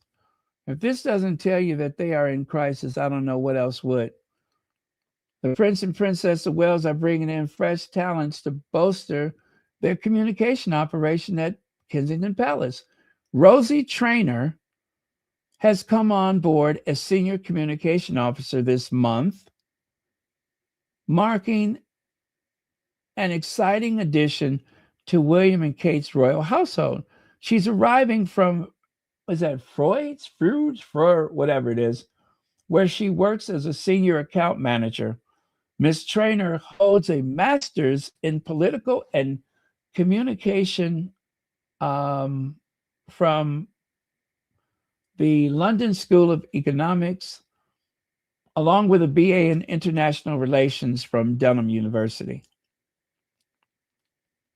And the appointment comes as part of what looks like a broader reconstruction of the Wales team, with several new faces joining in recent weeks. Sarah Henwood has also stepped into a major role this month, taking the reins as the Royal Foundation's new chief executive. So why not all of the fuss when Will and Kate have a new hire? Where's all the fuss when they bring on new staff people? Why is it only an issue when the Sussexes do it?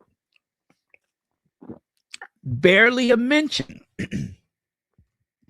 Barely a mention.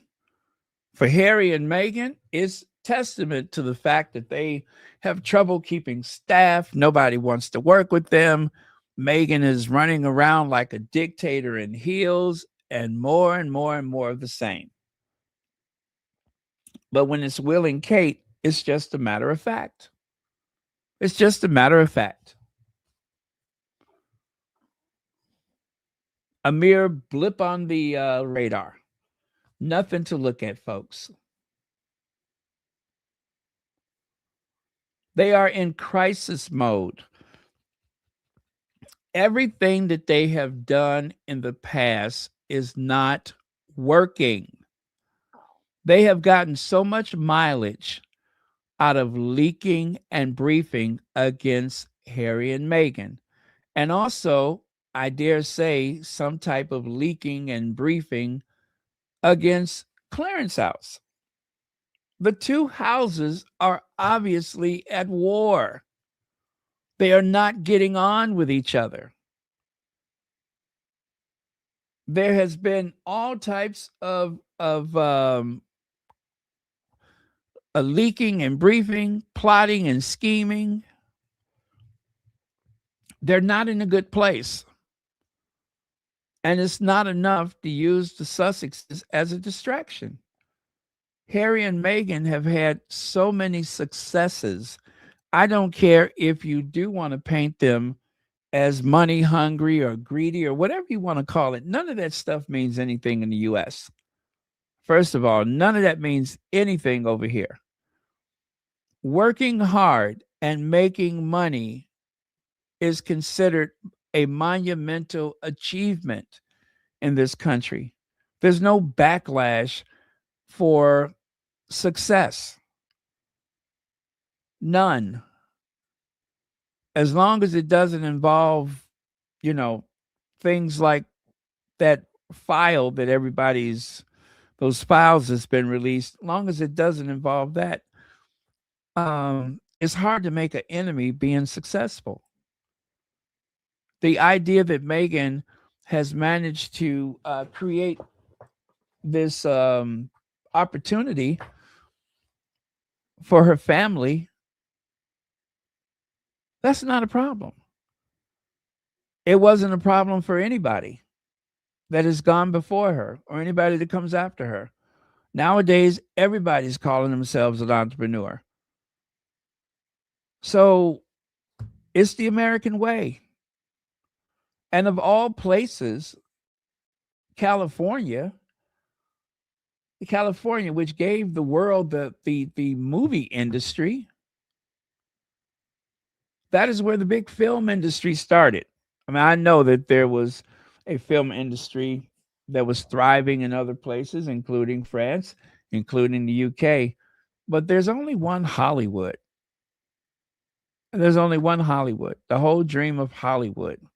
I don't care where you are, except for Bollywood. Bollywood is its own thing. But Hollywood is where everybody wants to go at some point, even though it's a mere shell of itself. So in Hollywood, we had film royalty before the film industry. People looked up to famous authors and vaudevillians and such, but nothing matches the celebrity of old Hollywood, the old studio system. And what lingers today is just a hint of that magic of yesterday, but it's still there. We don't have royalty in the US, but what we had was the movies and movie stars. And they lived like princes and princesses, like kings and queens. So much so that eventually they overshadowed aristocrats. So they're in the right place. They're going to be hugely successful. They've already made a success of it. And I'm going to quote Mark Cuban again. If they play their cards right, as long as they make good choices, the Sussexes will be a billionaire couple in their lifetime. They will be billionaire couple in their lifetime. There's no reason to believe that they cannot achieve billionaire status. And it's going to happen very quietly. It's going to be very subtle. And then one day, you're going to pick up Forbes magazine and you're going to see that they have a net worth of $1 billion.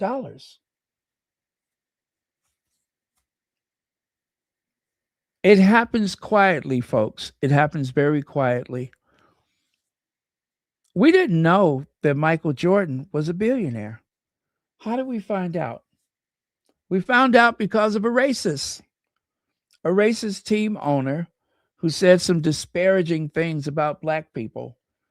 So the NBA told him, we do not want you to be a part of basketball anymore. So sell your team. He had the worst team in all of the NBA. The worst team. Have you guys heard this story?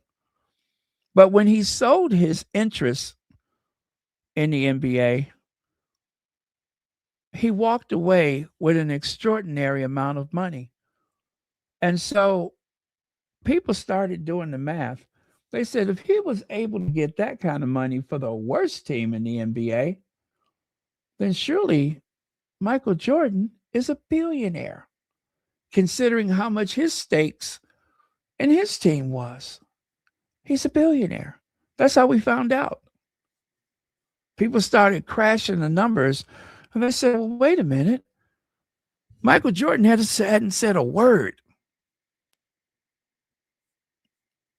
but he quietly slipped into billionaire status and nobody was the wiser until that incident.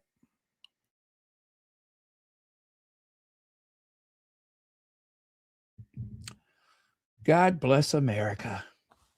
There's only one place in this world where people like Tyler Perry, Michael Jordan, um, Oprah Winfrey, and of course, all of those black companies from the 40s, 50s, and 60s, even before that, like Madam C.J. Walker, all of those people that made it big in spite of racism and all of the things working against them, because there is a very prosperous black community in this country. A nation within a nation, almost $2 trillion of wealth in the black community. $2 trillion of wealth, more than quite a few countries I could think of.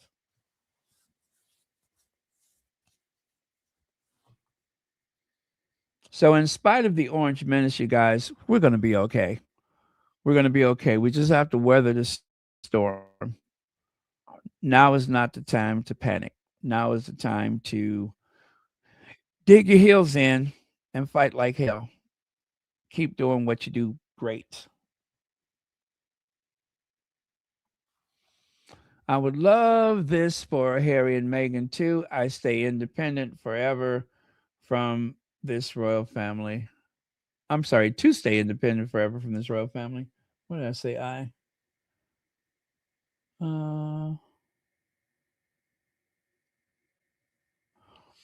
uh, I don't recall. Um, I mean, I do remember when he opened up those movie theaters and he opened up those Starbucks.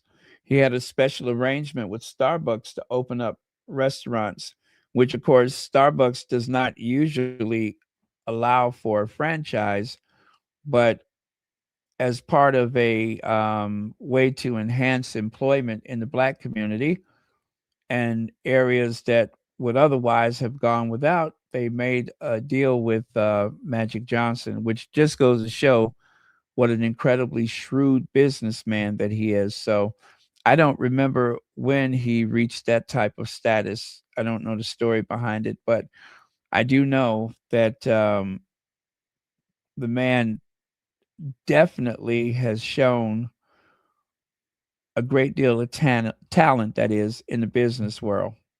So yeah, that is amazing what Magic Johnson has done. His post NBA life has been incredible, incredible, an inspiration.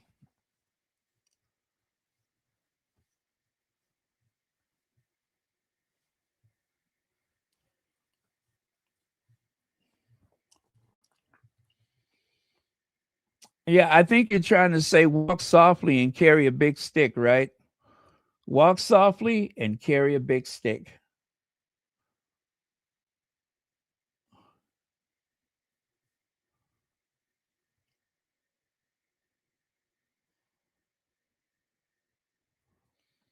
Wise Words says Kate is too old to be so unknowledgeable. It's like she is always on elementary field trips, learning about places and how things work. Woo! I love it. You're right about that. Her best um, royal engagements is when she sits at a table with a bunch of kids. That's when she looks most capable. It is dry in here. I should have, you know, you guys, I have not used my humidifier all this winter. And I sit here and I get so dry. And right now my lip is trying to dry up and split. Ah, there we go.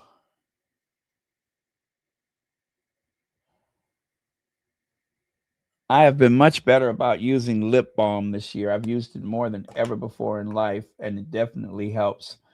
But I need that humidifier because my voice gets really bad after a while. It is super dry in here.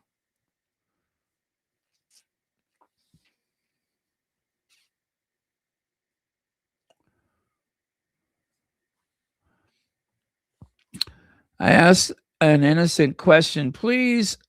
May I ask an innocent question, please? Is it true that many Americans are in debt about the cost? Is it debits or debt about the cost of health? Um, Healthcare has been really hit or miss for a lot of Americans. Um, I know that we're facing a health crisis soon because of the tax credits that people have been given for their health care coverage may be taken away or has been taken away. I'm not sure because we don't actually have universal health care, but we do have better access than ever before. And the type of coverage you get varies from state to state. So, not all states are equal when it comes to health care. Not all states are equal when it comes to a lot of things. So, I don't have a good answer for that. Things have changed so rapidly when it comes to healthcare. And the big, beautiful bill that they passed, I don't know how that has affected most people. Fortunately, I have not been gravely affected by these changes. So I couldn't say directly because nothing has changed for me in the past few years.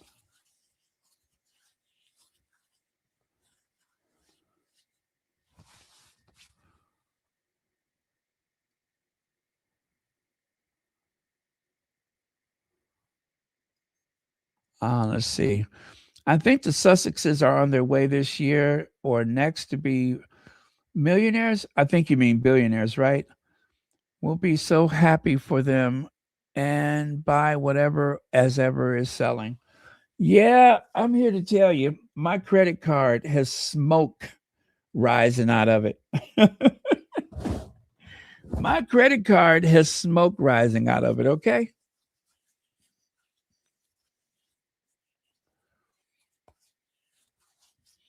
Okay. This week, William did nothing at all. Last week, he briefly met Earthshot CEO and John Sweeney, Scottish First Minister, and one engagement in London. That's it. We pay more than 442,000 a week. 442,000 pounds a week. Wow. Now, is that what the monarchy costs? Is that the price of the monarchy? Because according to Graham Smith, well, actually, it's a survey or something they paid for. They say that the British monarchy costs the taxpayers £500 million a year. Now, I'm guessing that comes out to 442,000 pounds a week.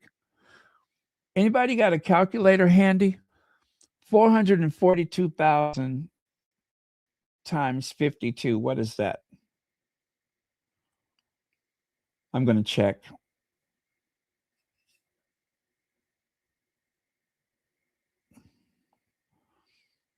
Okay, 442,000 times 52. Oh, wait, that's 22,984 pounds.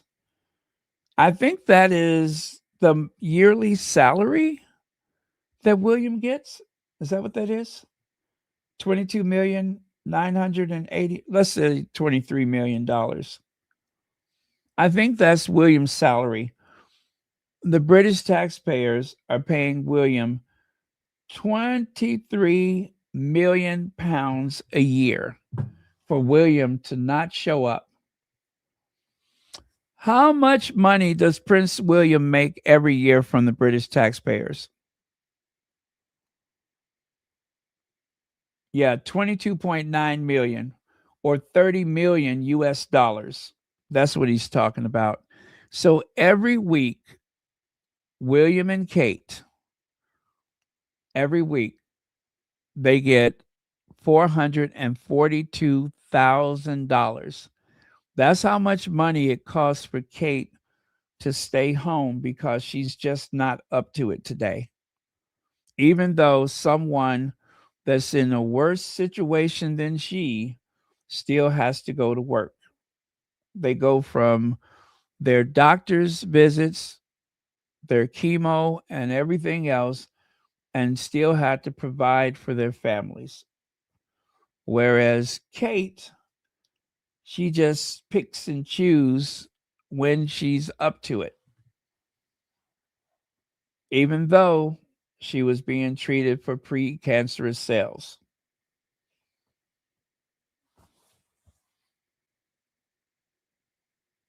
Let that sink in. And then William, when he found out that Kate was sick, what did he do?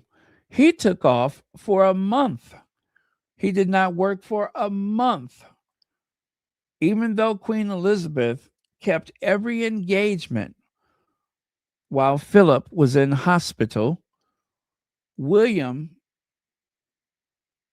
with the nannies, the cooks, the drivers, all of that, a staff of 65 people, William actually took a month off to be there for Kate, even if they weren't under the same roof. How's that? Let's see. Earthshot shouldn't count as an engagement because it's a personal project. Yes, you're absolutely right. A personal project. Let's see. TV Candle says, I'm in California and I know of one complaining or mentioning of, I know of no one complaining or mentioning about being in debt or going bankrupt because of healthcare. Overspending and credit card debt is the main cause for bankruptcy. Yeah, it was a time when a lot of people were going bankrupt because of medical bills, and there are still some people that have unpaid medical costs on their what do you call it? On their credit history. So there are some people that have gone, but I do believe, I may be wrong about this, but I believe that the law has changed and that the credit bureaus are no longer allowed to hold medical debt against you. Is that true? I think the law may have changed, but I'm not certain. But there were a lot of people that were bankrupt because of medical bills. But then also, a lot of people have gone bankrupt with credit card debt, and not necessarily because they took one too many vacation, but in some cases, the credit card debt was accumulated because of a loss of employment. Some people have nothing to turn to but their credit cards. So there are people who live in their vehicle now because of the shortage of housing.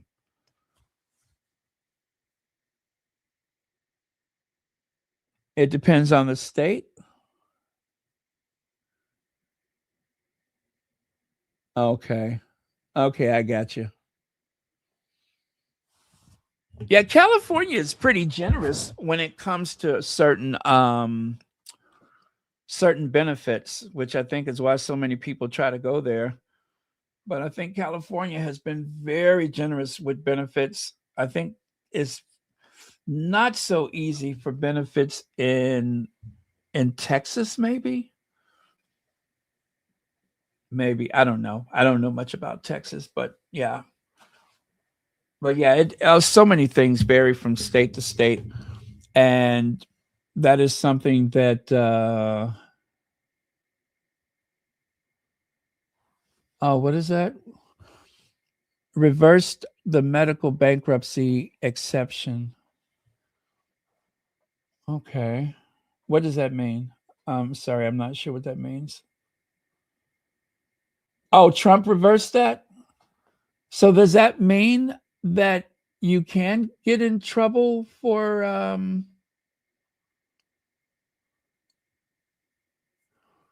let me see, in Pennsylvania, they can't do it here.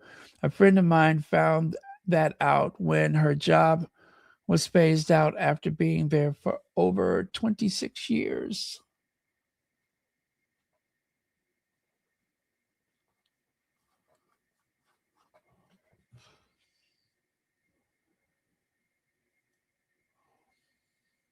Okay.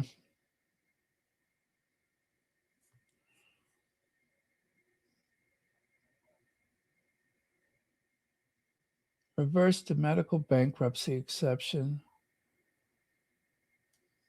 So that means now you can get in trouble.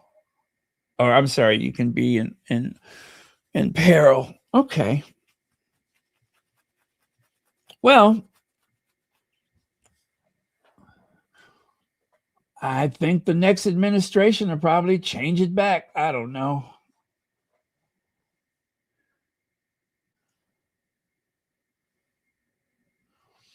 Okay, you can go bankrupt for medical costs in the U.S.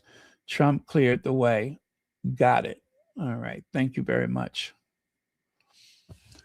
The Prince and Princess of Wales have met the 106th Archbishop of Canterbury, the Most Reverend Sarah Mullally, at Lambert Palace.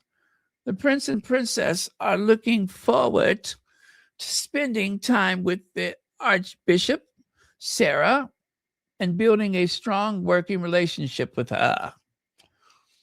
Oh, okay. That's important. That's important because Lord knows if they wait for Will and Kate to go to church on their own, she'd never meet them. I'm telling you, they are just thinking of stuff for Will and Kate to do.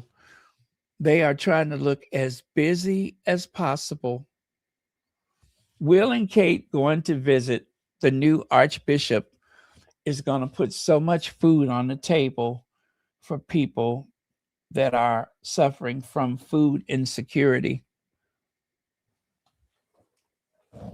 Thank goodness they're going to see the Archbishop. I hope that they pray while they're there.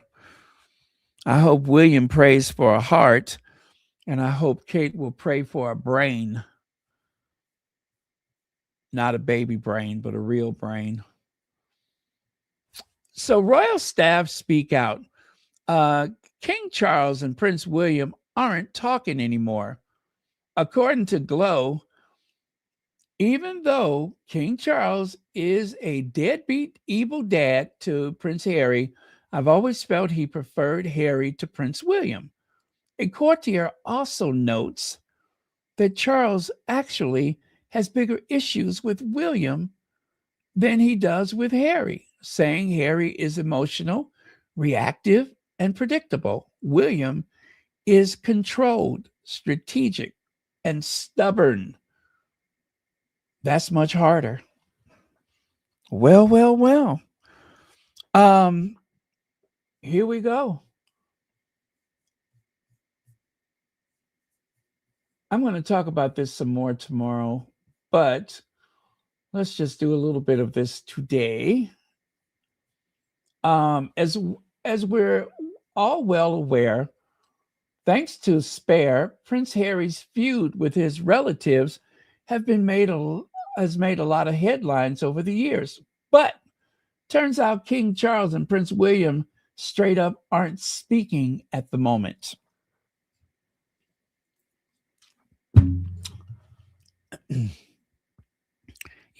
I don't know which House of Windsor was doing this. I don't know if it was Clarence House or Kensington Palace. They were trying to make us believe that Charles and his dim-witted son, William, are very close. The Sussex squad, myself included, said over and over again, they are not close. They are not close. They are not close. Rob Shutter Scoop, that's the name of his whatever, reports that things between the king and eldest son are icy at best and explosive at worst. And a source says tensions are worse than they've been in years, adding it's very bad at the moment. There's real anger on both sides. Apparently, Prince William purposefully snubbed his dad's film premiere at Windsor Castle, which an insider says wasn't a scheduling issue. That was a statement. The snubbing was not, as they said, a scheduling issue. It was a statement. That was William saying, go F yourself. They are not talking. There is no relations between the two. And all this stuff about Charles and William meeting up in Balmoral or wherever in Scotland, that was all a lie. And even Tom Sykes said that it wasn't true. So what's the issue between them? Power struggle between a king and someone who's soon to be king, basically? They clash because they're too similar. They both believe they're right. Neither backs down easily. One source says, while another adds William will be king, and he knows it, and changes the power dynamic completely. That changes the power dynamic is that William knows he will be king, and that's that. So he has no reason to, let me see. I don't want to say the name, but M.E., thank you so much for the PayPal.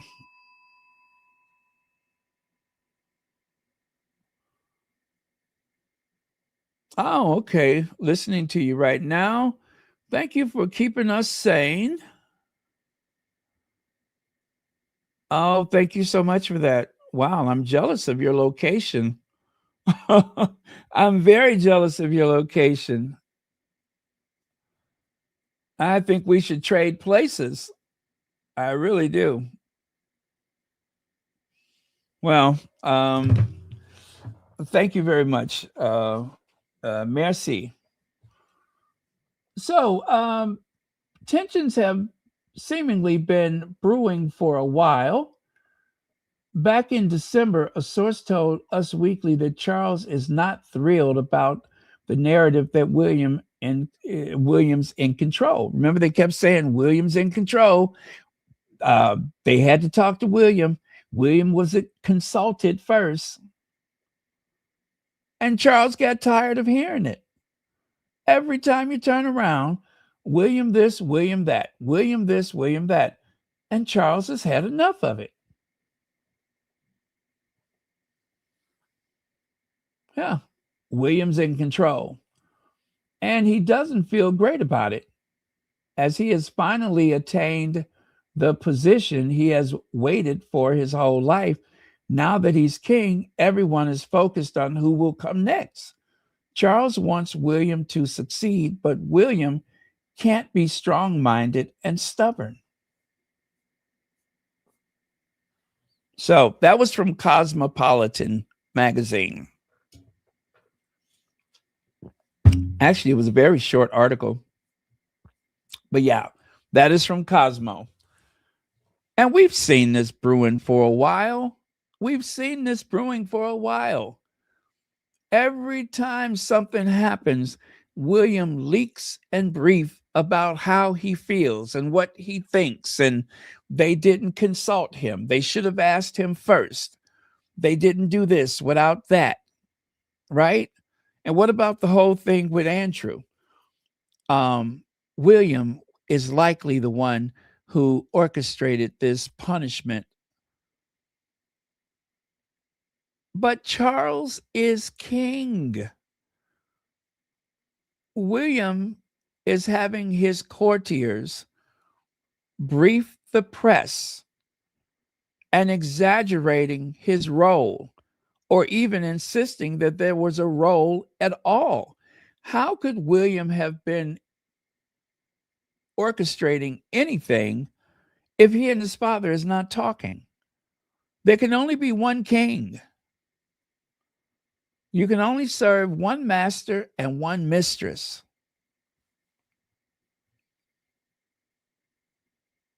So how is William doing all this?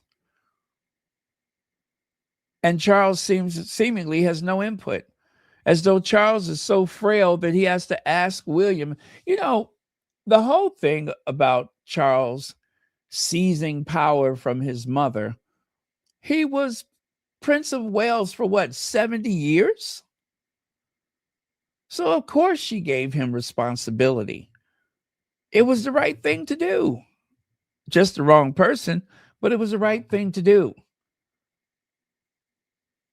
But Charles is not going to be so generous with William, who is not a nice person, who is not easy to get along with. That's the same William that went skiing instead of going to the Commonwealth Day. He thought so little of his grandmother, the Queen, that he went skiing. Did you think Charles sat back and didn't notice that? So, yeah, I don't believe this idea that William has seized control and that people are deferring to William. No, they're not. No, they're not. And those courtiers that Charles have, do you think that they are going to relinquish power to William? Charles filled the Queen's household with people that he wanted near the end. Do you see William filling Charles' household with his people? No, that is not going to happen unless Charles is unable to speak.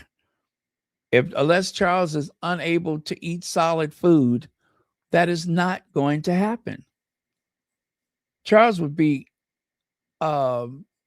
insane to let this usurper have any type of authority over him. Could you imagine what he would be capable of? So I think as long as Charles is able and of sound mind, there's no way that he is going to yield to William. And everything that we've heard about William's role in various matters is made up. I think it's a big lie.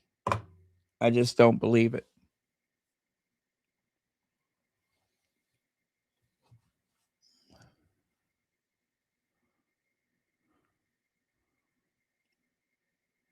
Yeah, well, I mean, that's, there's a lot of things that Charles did as Prince of Wales that should not have happened. And I mean, there's even a debate about whether Charles should even be king because of the divorce and such, but yet he is king. So yeah, I think that once Charles makes his transition, no matter what arrangements that he's made for Camilla, I think William, unless it's in writing, I believe William is going to do whatever William wants to do. And if somebody can help build a case against against Camilla, if they can build a case against her, then she's out. But listen, she's old herself, right? She's old herself. She will have the sympathy of her age. There won't be a big appetite to destroy her in the absence of Charles, because that's not young Camilla, that's old Camilla. And even though a lot of people don't like her, I don't think that people are going to be comfortable with her being you know treated badly by William. So William needs to work on his reputation as it is, and going after his mother-in-law, I just don't think that that would be helpful. I don't know that he has an appetite for it anyway, because Camilla has done a lot of work bringing people over to her side. And even though the power will be with the throne, I don't think she's going to be as helpless as some people assume she will.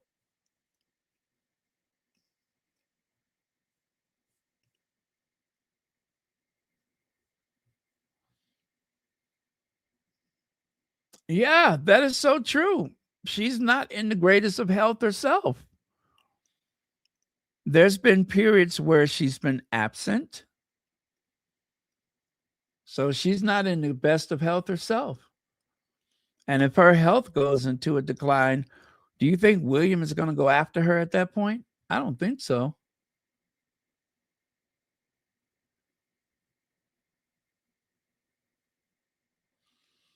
Oh, another great observation. That is so true. That is so true. With William's reckless nature, both chemically reckless and physically reckless, anything can happen.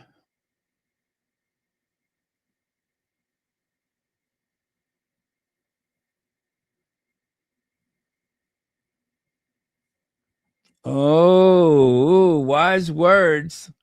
Wise words. I see you're being messy this morning.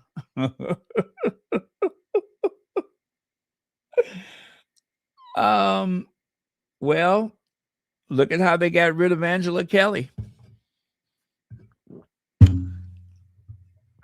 And there's other things to consider. Camilla does have children. And like I said, Charles made a lot of things happen that probably should not have happened. And there was some notion that maybe he was not eligible to be king, but yet there he is.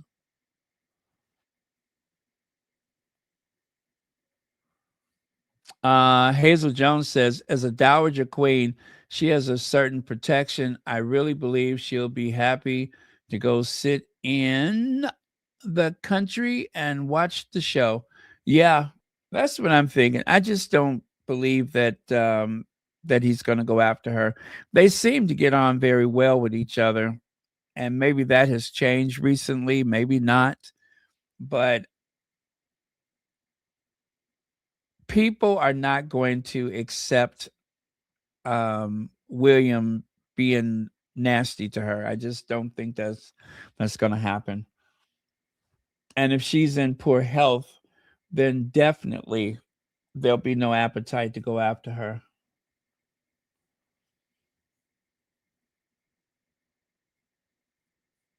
Yeah, Sandra, that's true. She knows where the bodies are buried. She has spent a lot of time gathering her allies. We'll just say that she's been doing everything she can to get allies. Hey, Legs, thanks for joining us.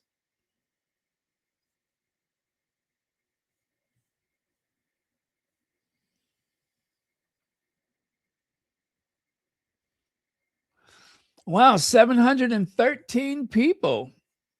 Hasn't been that many in a while.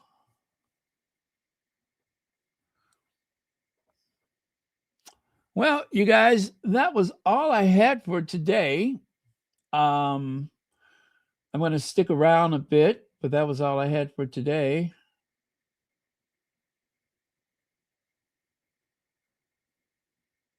But wow, it's a lot of stuff to cover today, wasn't it? A lot of stuff. I'm surprised I didn't get on here later than I started because of it.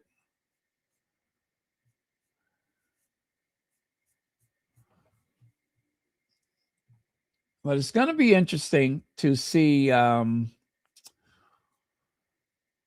where all of this lands because oh wait, is this a okay, I thought there was some kind of rebuttal from the Obamas, but it was not.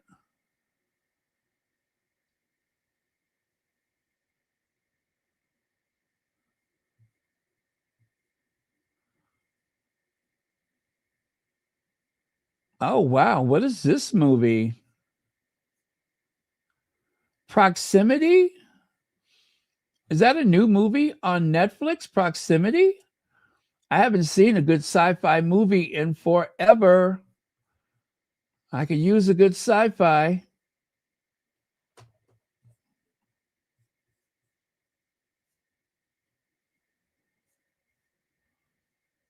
I bet you it's been out for a while and I'm just like the last person to know about it.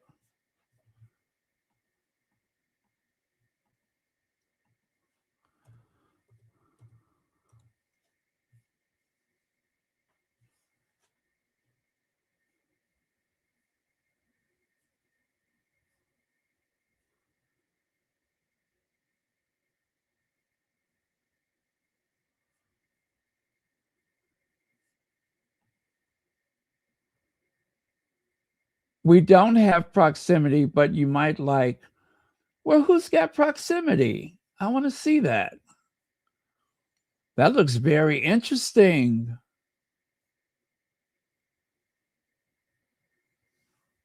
Was that on Netflix? And now it's not?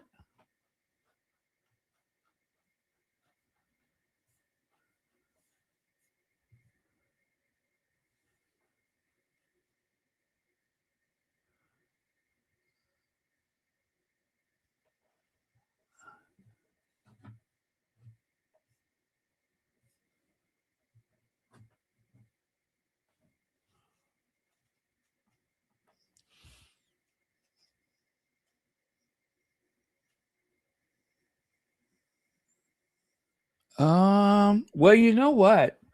They had that feeling about what was his name? Edward the Eighth.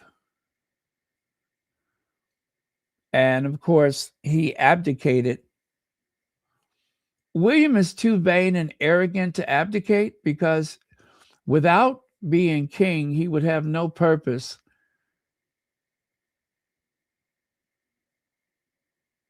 Oh, they got proximity. It's not on Netflix, it's on Prime. Why is it every time I try to watch something on Prime, I find out I got to pay more for it? It seems like I'm paying for Prime and I'm supposed to get free movies, and yet I'm paying for it.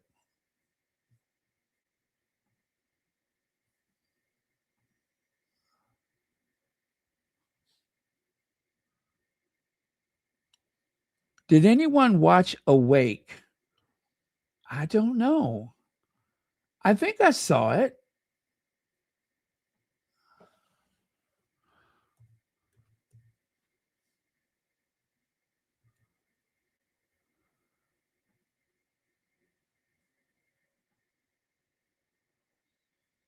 Wait a minute. I can watch this and ain't got to pay nothing? Are they? Yes, skip, skip, skip. Wow, it's playing and I don't have to pay any extra money. I cannot believe it. Okay. It's about time because every time I try to watch something, they start asking me for money.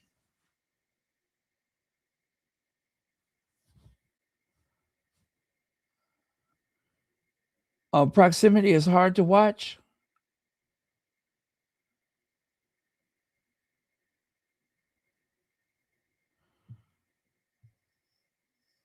Okay. I missed the last season of Bridgerton, and I know a new season is seizing. God, I talk strange sometimes. Seizing. A new season. I know a new season is out. Anyway, I know there's a new season out, and I want to. I need to get caught up. Netflix is mostly watched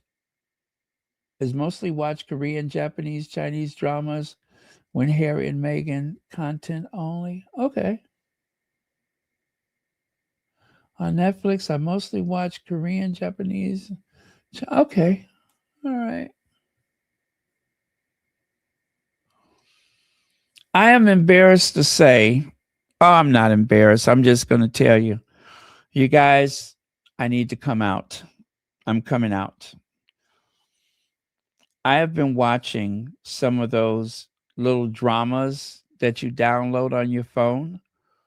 They are made to watch in portrait mode. And I even have a favorite actor, but I have watched some of those dramas. I believe the what am I watching? Oh, I'm just going to have to tell you. I'm not embarrassed. But I have been watching it's called My Drama. Have you heard of that one? And then there's another one called Drama Box. I have watched those. What I've done is, you know how they lure you in by showing like half of the movie for free, and then you got to pay to see the rest of it. So what I do is I go ahead and pay for it, and then I cancel right away.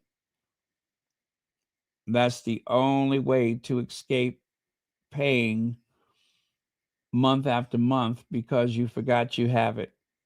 So,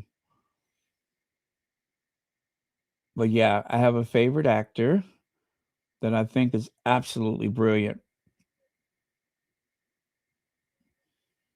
And a lot of these actors are from Ukraine. The ones that I watched, the whole pool of actors seemed to be from Ukraine. But yeah, some of these were actually pretty good. So yeah, I mean, you can tell they're not Hollywood blockbuster, but interesting. Yeah, I get caught up watching those things. Hey, Bunny Rose, and then I can't turn them off. Wait a minute. It's been almost 3 hours. You guys, I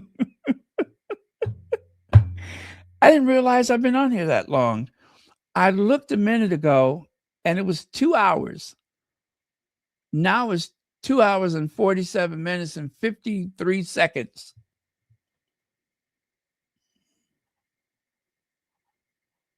What in the world have I been talking about?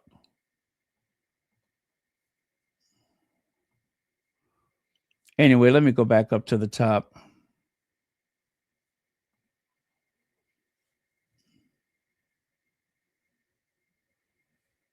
K-dramas? Is that another one of those services? K-dramas? Let me see. Simone Black says, I was wondering if you talk about people wanting to boycott Netflix because of becoming documentary.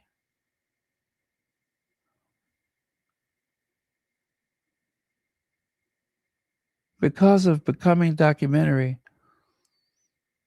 Is that the name of it, Becoming? Oh, are you talking about the Michelle Obama documentary?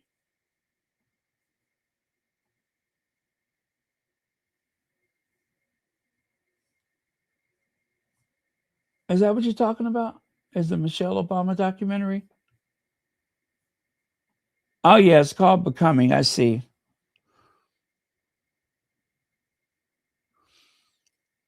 No, I haven't talked about it. I haven't talked about it at all.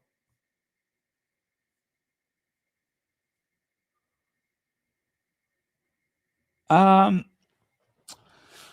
I think my Netflix account goes back to 2010, maybe 2011. And I have no intentions of boycotting Netflix. Not at all. I'm not even going to recommend it. I'm not sure what the thing was about the becoming. I did see one thing where somebody said that the Becoming documentary, people felt like it should have been in the top 10 and it wasn't, something like that. Or they think that there may have been some sleight of hand or something like that. That's about the only thing that I know about it. So I couldn't really speak about it because I don't know what the controversy is. I heard that and I don't know anything more than that. But I only heard that from one person.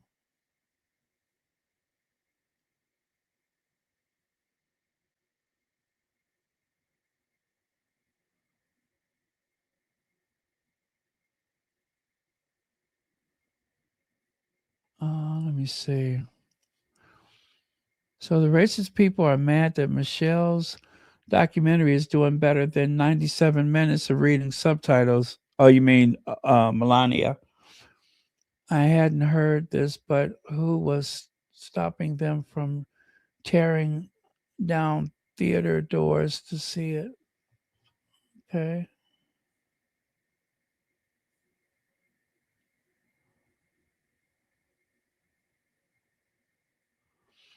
Let me see. On my Netflix, Becoming is listed as a documentary, not kids category, so I don't know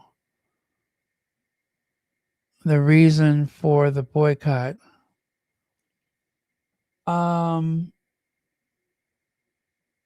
Is that what it was about? Yeah, I did not really understand. I just saw this one person that had complained about it, and I did not really understand what happened.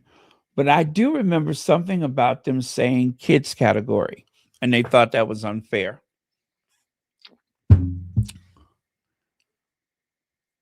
As I said, I have no intentions of boycotting myself. I don't even watch it most times. I'm certainly not getting my money's worth out of it, but I have no intentions of going a day without my Netflix.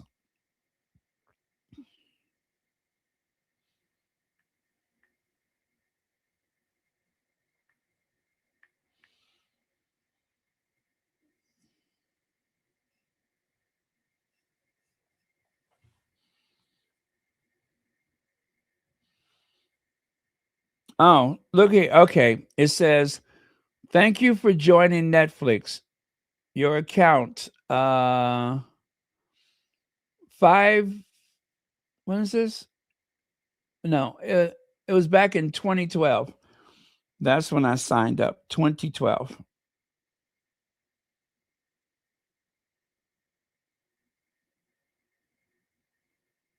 No, I think it was before that.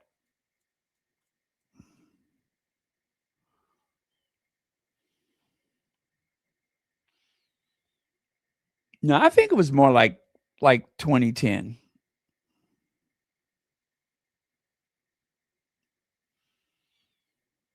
So whatever is going on, I haven't been paying attention to it, but I'm not messing with my Netflix. All of the other services can go, but I'm keeping my Netflix for obvious reasons.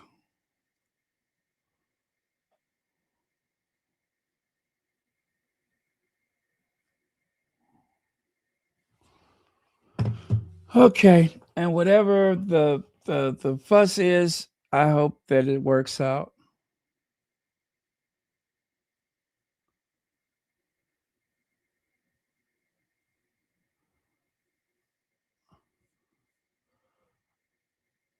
Aren't you tired of being online every night, Baron? For me, it's wonderful, but for it's hard work. isn't it? That's why I try to support. Well, I mean, yeah, but they say if you enjoy what you're doing, you're not working. And I really do value this community. But let me tell you, I've had some jobs where, whew, where it was really difficult, really, really difficult. So,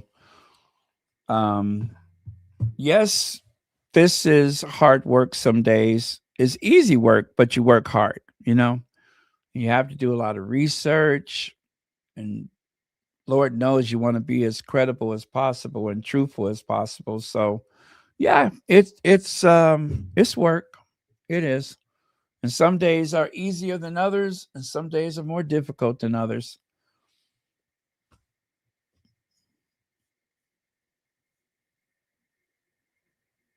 I think the real tough thing to do is to try to avoid being pulled into the negativity.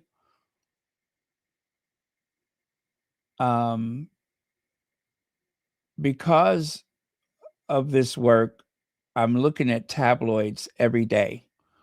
Whereas otherwise, I probably would not be much of a tabloid person, but it is necessary to have an understanding of what's going on. So, um, I think the toughest part is when you find yourself in the deranger spaces and you see some of those jarring images of Meghan where they have um, edited the photos, made them darker and grainier and meaner and crueler and such. That is hard for me. That is very difficult. Some of the racist things that come out of the derangers, some of the hateful stuff that people say, that is troubling. But I guess I don't really think about it. I just do it. Maybe that's the secret is just do it. But it is it's interesting to watch the channel grow, and it's very interesting to see the impact that the work has. And then too, that there is someone that is hoping that you'll be available today, right? So, and then too, there's also having a platform. Having a platform is a lot of responsibility. One that I don't take lightly. Yeah, I don't take it lightly at all because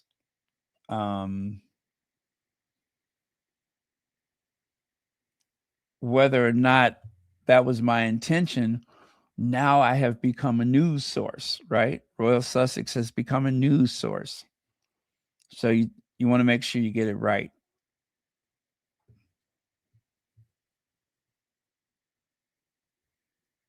And actually, when I see that there are people um, that are like that have a Sussex friendly channel, and I feel like, oh, this is not a good thing or that's not a good thing. And you know, a while ago, when there seemed to be like someone that was abusing the privilege of the community, that really bothered me because I felt like that person was being abusive. And and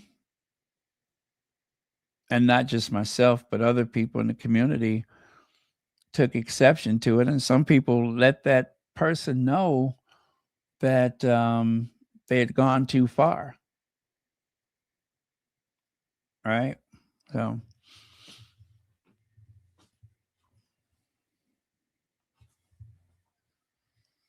But like anything else, it becomes a part of you, and you just do it.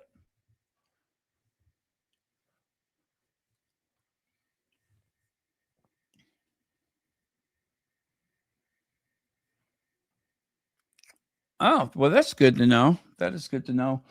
I love to know that Royal Sussex is a part of someone's day. Cleaning, working out, shopping, whatever.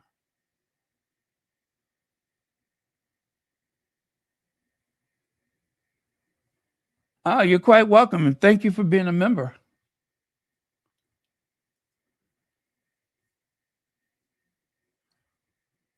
Oh, thank you, Lydia Washington. Thank you, Black Lily.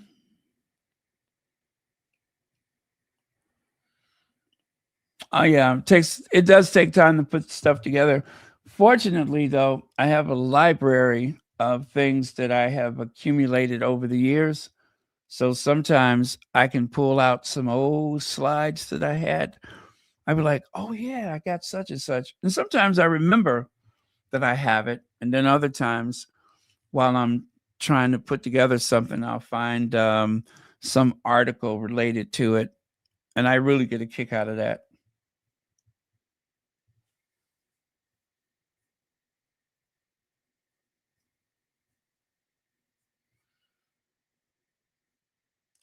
Thank you, Angela M.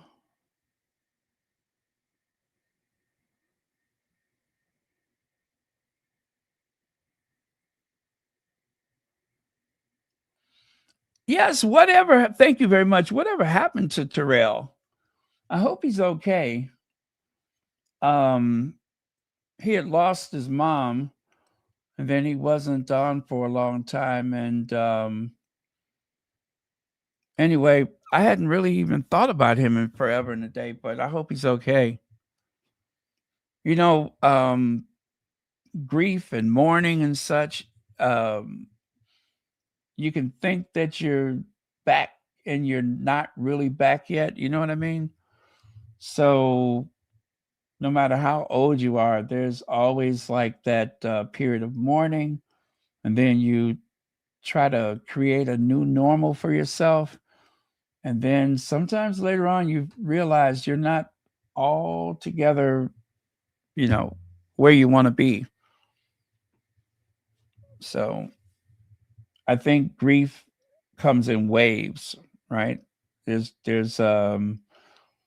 good days and bad days, and you sometimes there's certain things that will trigger um like a really bad day when it comes to grief. And then other times things are eerily normal, except for the loss of a loved one. So um I'm always very concerned about anyone that's going through grief.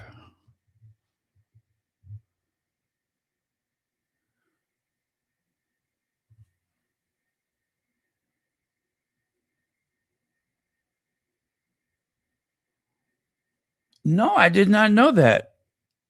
Wow, I had no idea.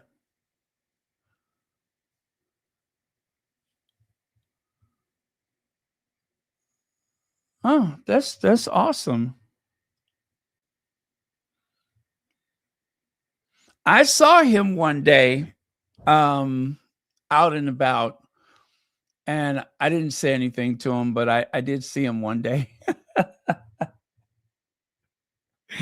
It was so weird seeing him on his channel, and then he's like right there. I'm just like, that's him.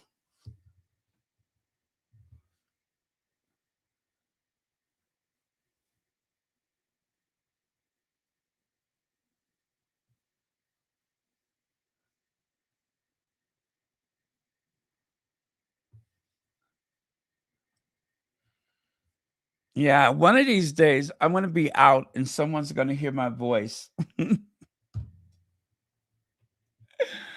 Someone's going to hear my voice, and it's going to be totally weird for them.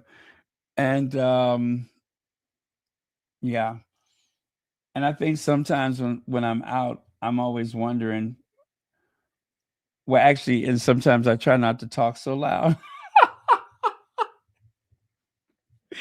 But there would be no doubt about it. You would know it was me.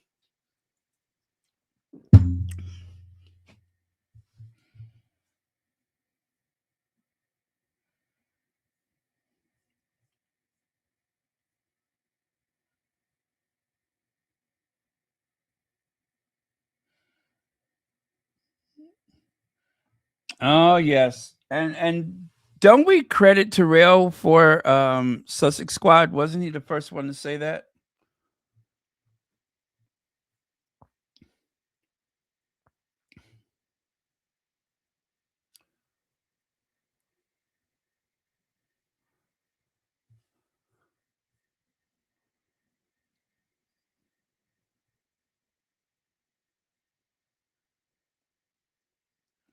Yeah, and I'm pretty much the same way out in public.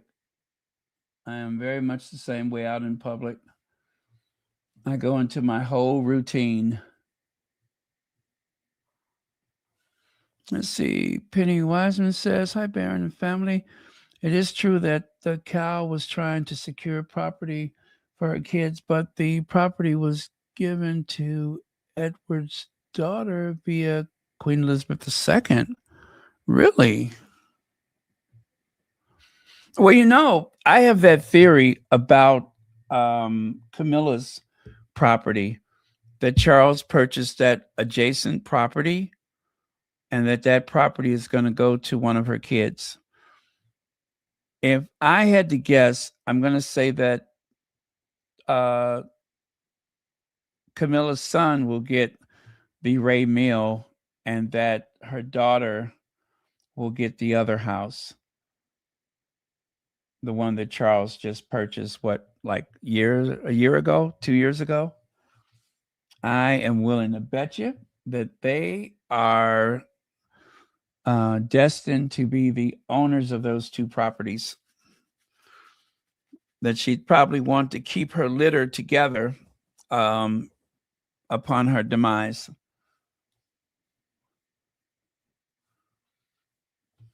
Let's see.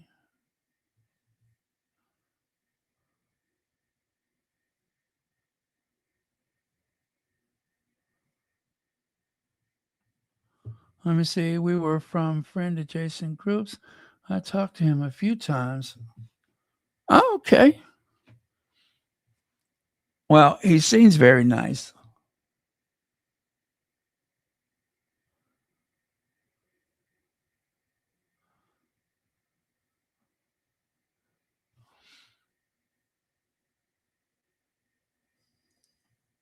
Well, that is a deep honor, but I pray that it's not for a long, long, long, long, long, long time. But just make sure that they know I will expect catfish.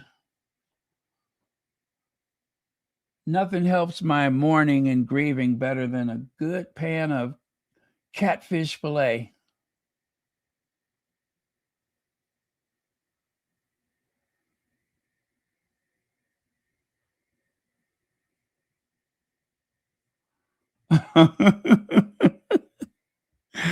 It's just one property. Remember, the other house is already Camilla's house.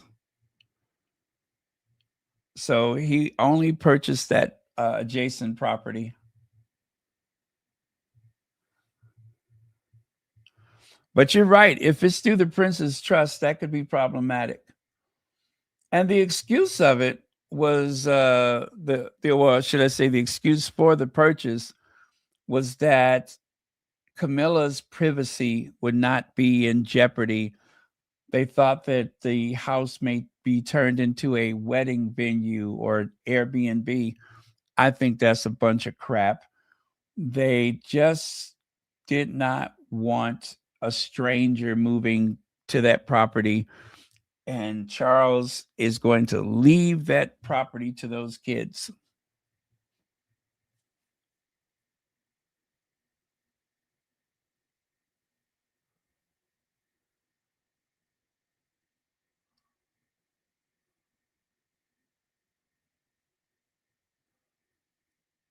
Oh, I love JJ's catfish.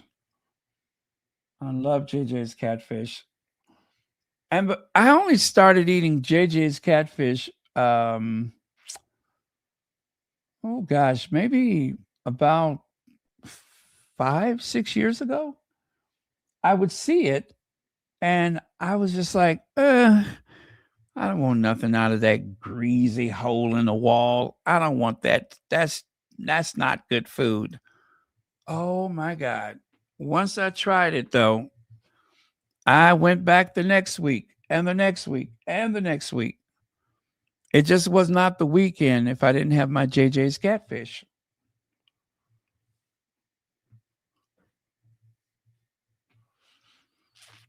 I don't really like to cook fish at home because I don't want that fishy smell in the house. I don't like to fry things in the house. I grill, but I don't usually fry. So, as much as I do like fried foods, I just don't do it myself because I'm always very conscious of the idea that greasy haze is going to overtake the house.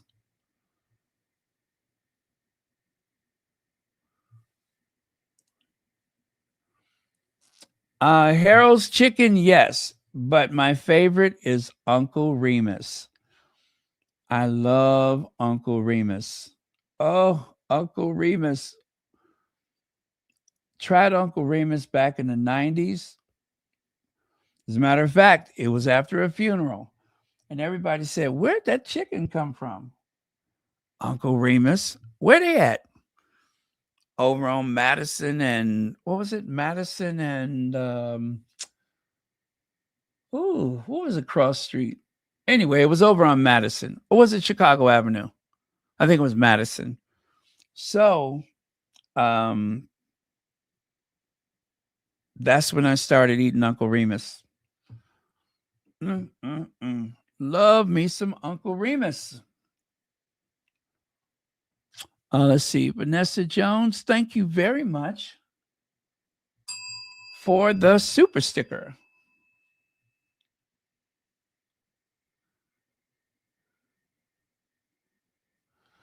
No, I have not heard from Anita of my Duke and I. And of course, the lady Sussex.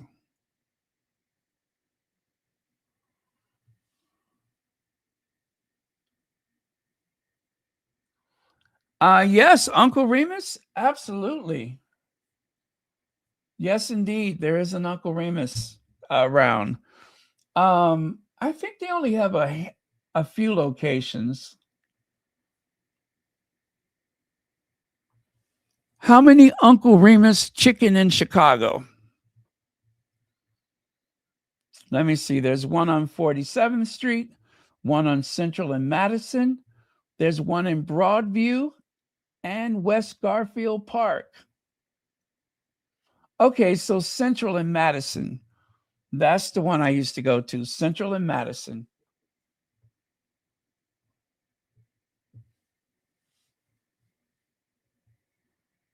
I love their sauce. Their barbecue sauce is so good. Oh my God, is it so good?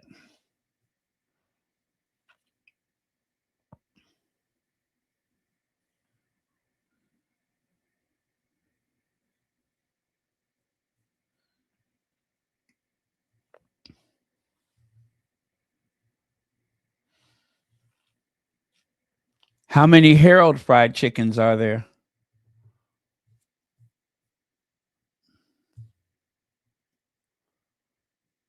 There's over 100 Harold's fried chicken shacks. They have them in Atlanta, Charlotte, Los Angeles, Houston, Las Vegas. I didn't know that. San Luis and Indianapolis.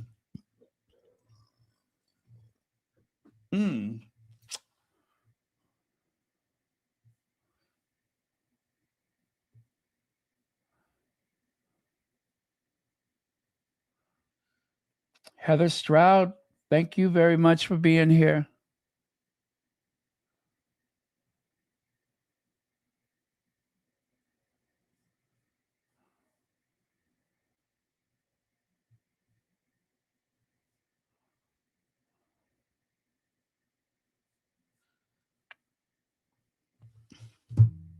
Yeah, you know, a lot of people go crazy about Portillo's. People love Portillo's.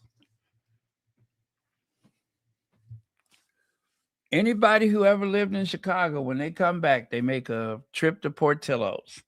There's a pilgrimage to Portillo's, Portillo's, Portillo's.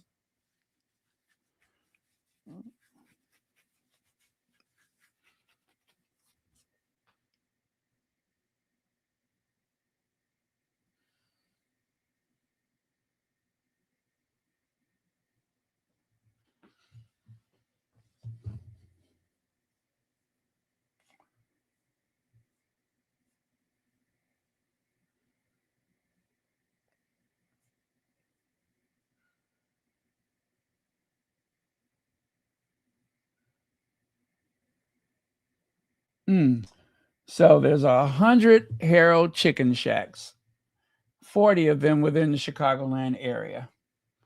That's good to know.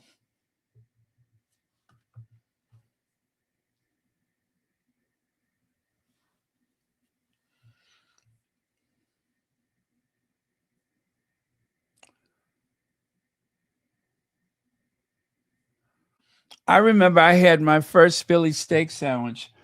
I had them cut it in half because I thought for sure I was only going to be able to eat half of it. I completed that entire sandwich in one sitting, and it was so good. And forever, my best Philly steak will be my first Philly steak.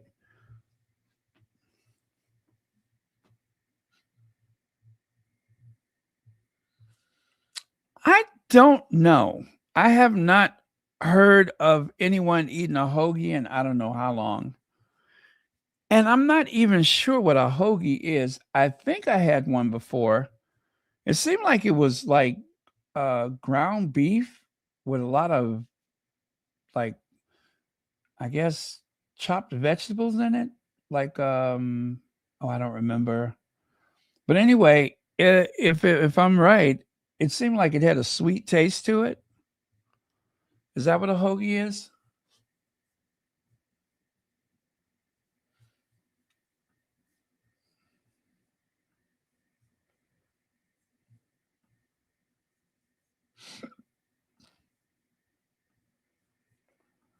What is a hoagie sandwich? Hoagie signature Philadelphia style sandwich made on a long, crusty Italian roll, generously filled with deli meats like salami. Is that capicola and prosciutto? Oh, that's what a hoagie is? Oh, I guess I had that then. I don't know what sandwich I was thinking of.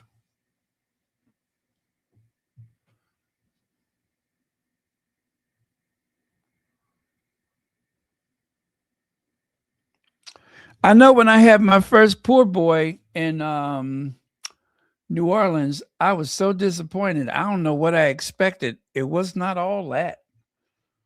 I asked the guy for a poor boy. I said, well, whatever you usually put on yours, put that on mine. So that's how he made it. And I was just like, it's okay. I wasn't all that impressed with it. And to me, the best gumbo is homemade. So I had some gumbo from Bourbon Street, and it was not so good. I was like, what is happening? I'm in New Orleans, and I'm not enjoying most of my food. I chipped my tooth on a beignet, so that really ruined my vacation right there. The first time I tried to bite into a beignet, I chipped my damn tooth. And now, if I don't have my partials in, every time I smile, my IQ goes down. Yep. Because of that beignet, I had to go and get some partials.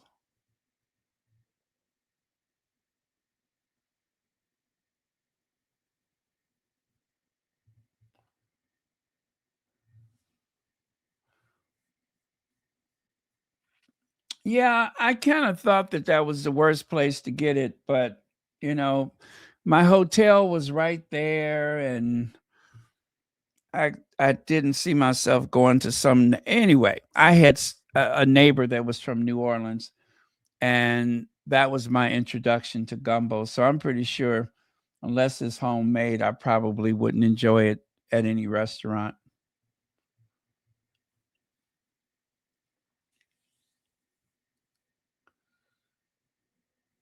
Oh, hoagies are different things in different places. Okay.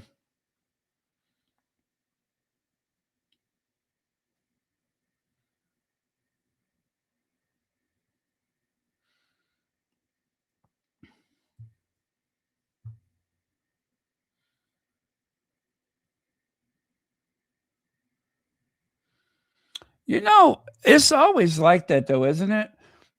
Even though it might be the same name and it may be a franchise, there are some places where you go and the food just don't seem to be as good, because there's some hero restaurants that are good and then there's some that are not.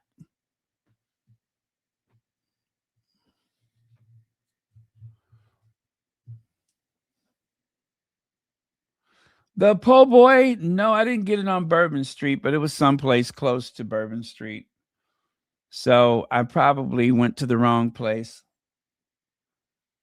I pretty much stayed around I guess it's the downtown. I stayed at gosh, I forget the name of the hotel, but it used to be an office building, and it was built like back in 1910. So I was very excited to be in such an old building, but I probably did not go to the best restaurants that I could go to.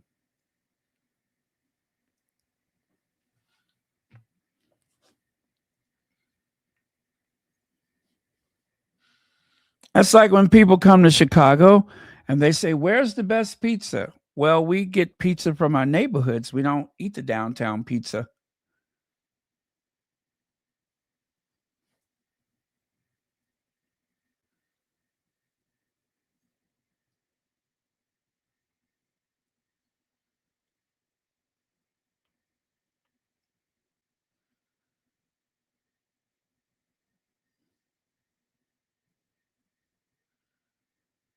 Yeah, in both cases, I went to places that were in walking distance.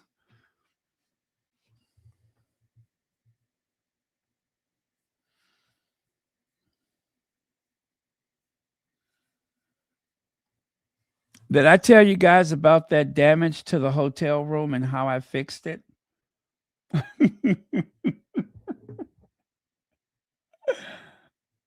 I am sure I told this story before, but yeah, we take company downtown. When we have visitors, we take them downtown for the deep dish, but we don't eat that stuff ourselves.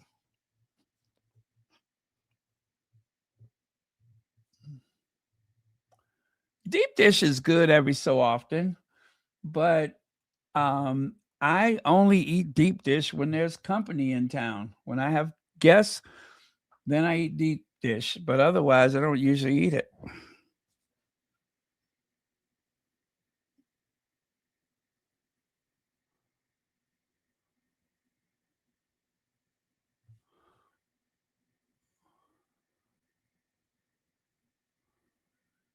Oh, let me see. Gumbo from Dookie Chase or Lil Dizzy. Closest you'll get to someone's grandma's gumbo. Okay. Okay. I may have to ask you again at some point.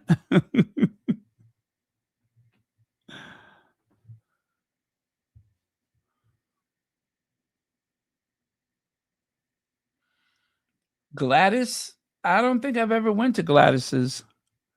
I don't even know where that is.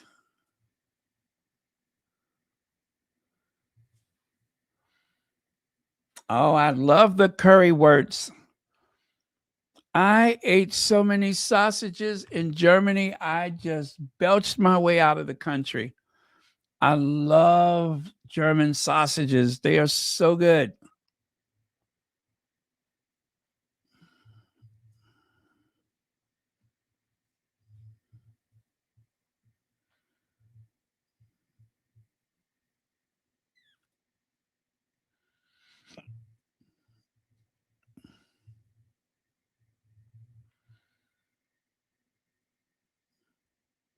Yeah, the currywurst.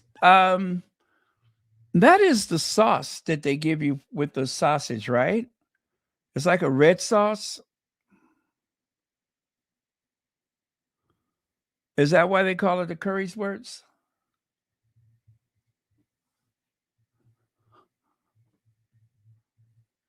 And I love those sandwiches. I guess it was Spain where they have those little ham sandwiches, that thinly sliced pork sandwich. Oh my gosh, that was so good. And there was nothing but just bread and meat. That was it. Just the bread and the meat, and it was so good. Oh, it is a curry sauce. Okay. Yeah, I ate those things several times. It was like I could not pass a currywurst and not have one.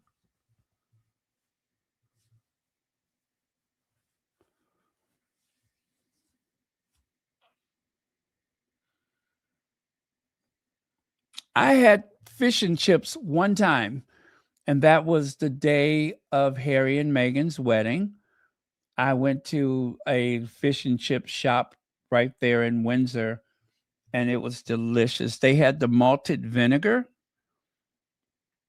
And see, when I was a kid, I used to eat vinegar with fish, but um, most people in the US, I don't think they eat vinegar with their fish.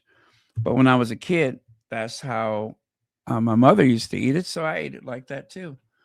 So I was very used to having vinegar with my fish. So it was so good, though. It was really good.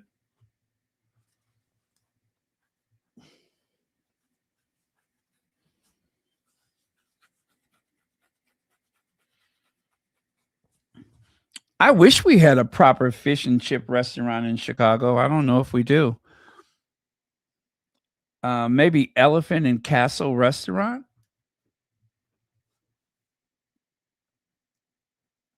Chicago fish and chip.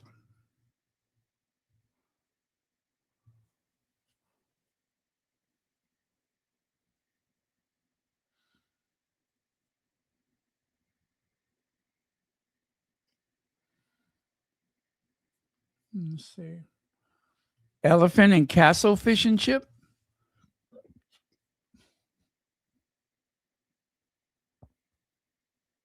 Wow, only $17. Elephant and Castle quality fish and chip, only $17. Is that every day?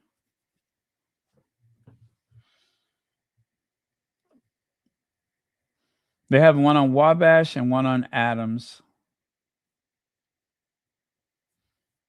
I think I'd like to try that.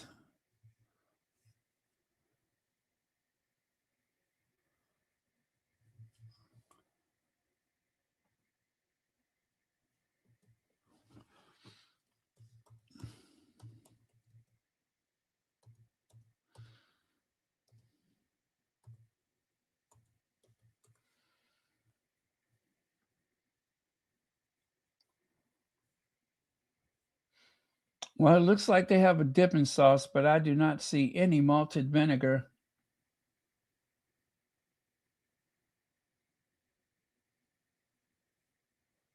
That's okay. I'll bring my own with me.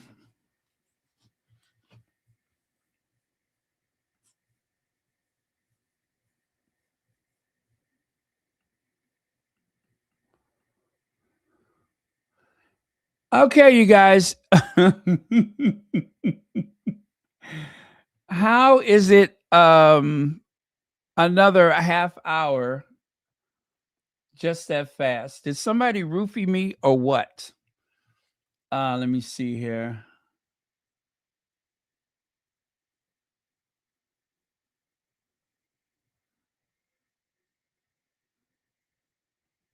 Yeah, I don't think they put a lot of seasoning on it, if any.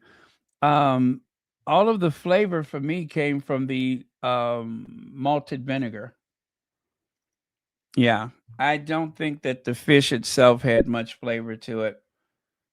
The crust, no, not much flavor to it. But the salted, I mean, what is it? The malted vinegar, that made it good. Yeah, that made it good. I've never had the bean pie before. I would love to try it. I've never had the bean pie before.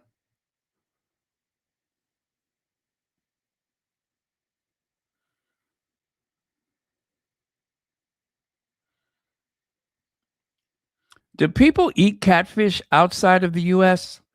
I think only in the US people eat catfish, right? I don't think it's popular anyplace else.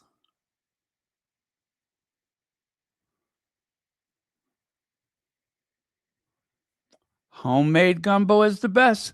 I used to make gumbo. I haven't made it in probably over 20 years, but I think I went through a period where I made gumbo, a few times a year. And then abruptly I stopped making it. It's expensive too.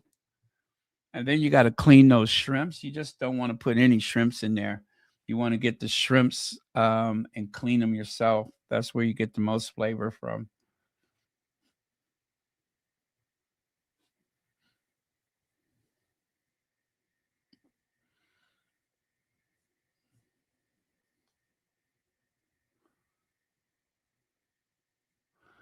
I don't know. I don't know. I mean, I certainly yeah, I don't know. I don't know. I just never encountered the bean pies before.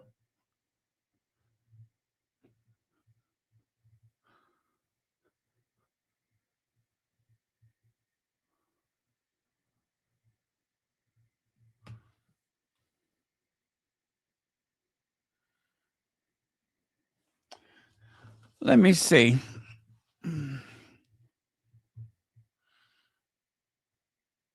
I want to see where I can get a bean pie from.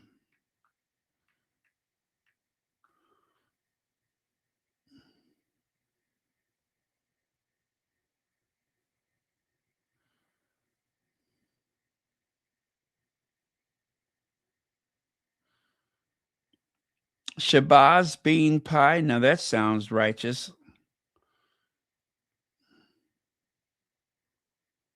I am going to make sure I do that. I'm going to go and find me a bean pie somewhere. I want to get a real bean pie though. I want to go to a bakery and get it.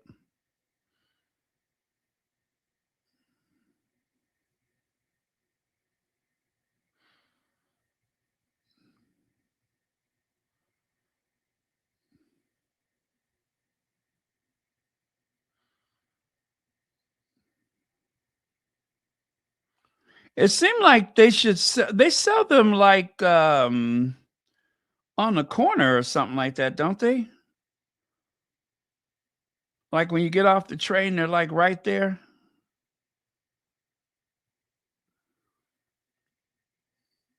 Or is there a bakery I can go to?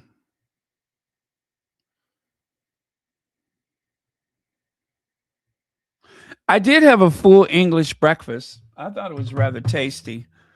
Um, the whole thing with the beans, I mean, it was okay. It was just like another source of protein, beans and toast.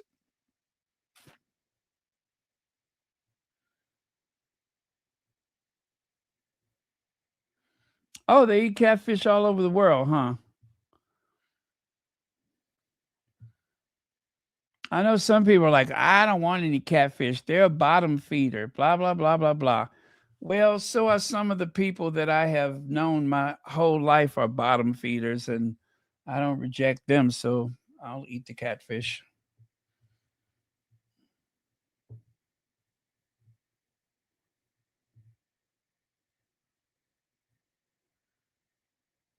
Oh, okay. Mm. So what I just say, hey brother, brother, you have a bow tie. Do you know where I can get a bean pie from? Okay. So Salam Bakery. All right, I'll try that. I don't know when I'll go, but that'll be on my list of things to do.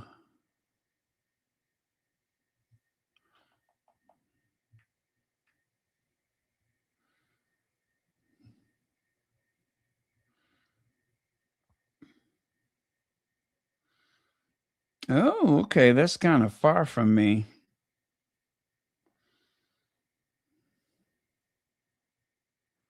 Not so bad, though. It'll be worth it to try something new.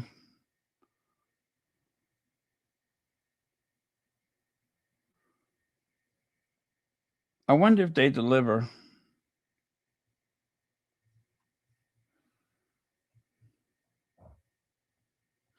Can you DoorDash them?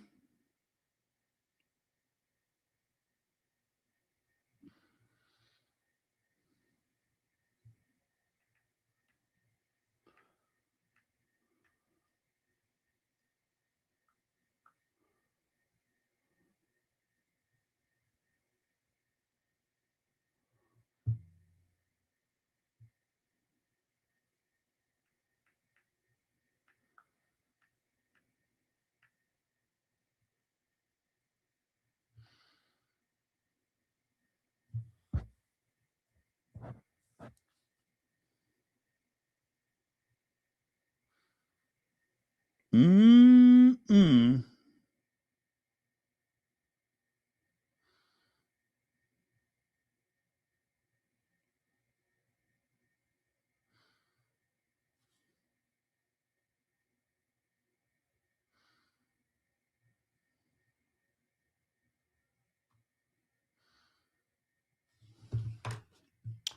Love catfish. Used to get them cut up as steaks. You know, the steaks taste better. I will admit, when you have them steak the catfish, it tastes so much better. But I just don't like fooling with them bones.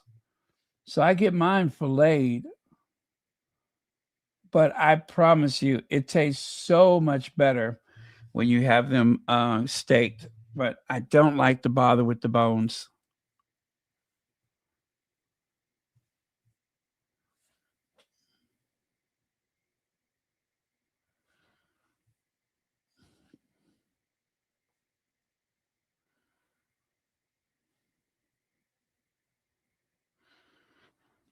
And of course, the tail of the catfish, that is the best part, is the tail. I love the tail of the catfish. I love the tail of any fish, really. Salmon, catfish, you name it. The tail is where all the flavor is. Just like that little flipper on the chicken wing. That little flipper on the chicken wing, oh my God, that's where so much of the taste is. When you cook chicken, you got to save that flipper. Put it back in the freezer or whatever, because if you make some soup or something like that, it's a good way to season the food. Just add that flipper to it.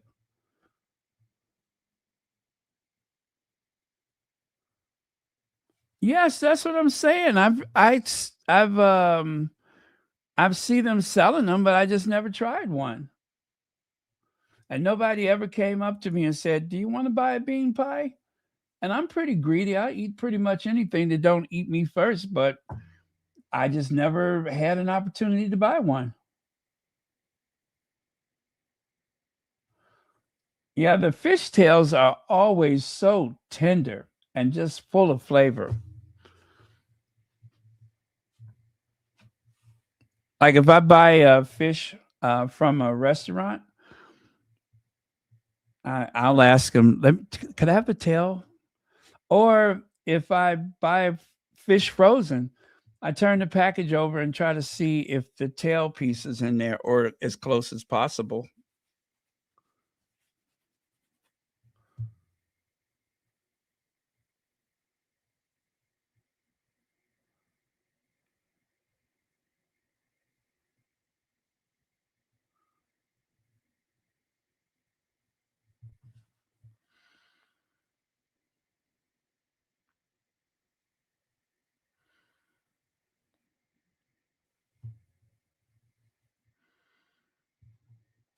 I didn't know anything about bread. What is it?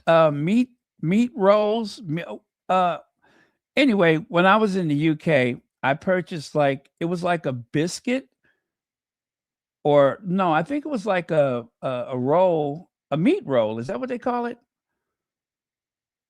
It was like a roll with meat baked into it. Kind of it was like a hot pocket, really, but it had meat in meat in it. It was good though.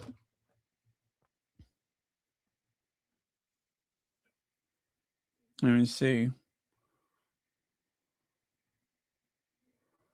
A meat roll. Yeah. Oh, I see. Wow, they come in so many different kind. But yeah, I excuse me. When I went to Dumfries house, right? When I went to King Charles's Dumfries house, I went to the cafeteria.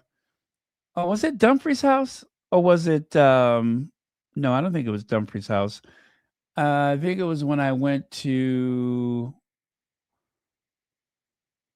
oh hell, I don't know which place I was at, but they had a cafeteria. It might have been Blenheim. Maybe it was Blenheim. I don't remember. But somewhere I went, they had that meat roll. So good. And I love Greg's. They have those in the UK, the Greg's. They have cookies and sandwiches. I got the curry chicken sandwich. I ate one of those, I don't know how many times, but I love that curry chicken sandwich from Greg's. It has 2 G's at the end, right? Greg's. Love Greg's.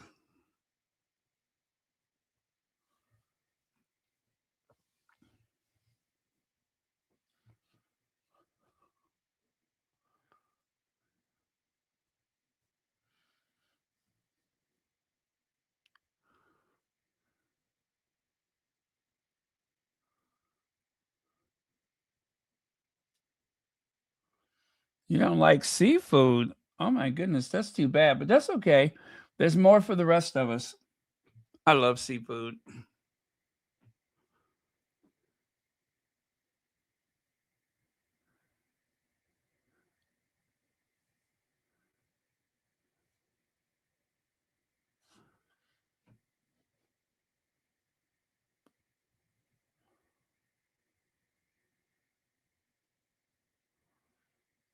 Mm.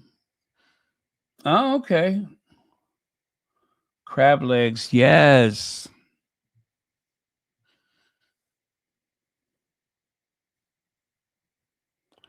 Okay, folks, I'm gonna go. Thank you all so much. I'm surprised there's still so many people here. I really do appreciate it. I will see you all later today or whatever. Um, anyway, um, have a great weekend, everyone. Thank you, moderators, for keeping this a safe space. And also, thank you to everyone who has a membership to Royal Sussex, only $4.99. Also, if you look at the top of the chat, that is the link to the official Royal Sussex wish list on Amazon. Of course, you're not obligated to buy anything from the wish list. It is just a little fun thing for me to get little surprises every now and again, but it's not the most important thing in the world. So do not feel pressured. But Valentine's Day is coming up. I'll just say that. Let me see. Thank you, TB Candles. TB Candles, do you make candles? Is that what the deal is? Do you make candles? Because I'm kind of into candles now. So, anyway, excuse me. Let us know.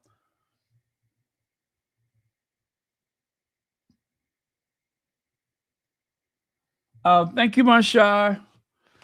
All right. I'm trying to figure out what's going on with this TB candle thing. Let me see. I'm just really nosy and I'm into candles right now.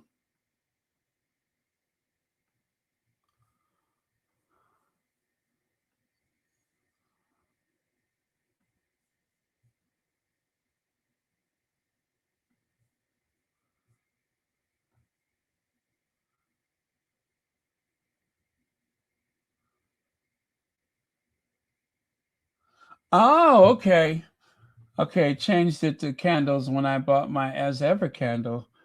Oh, all right.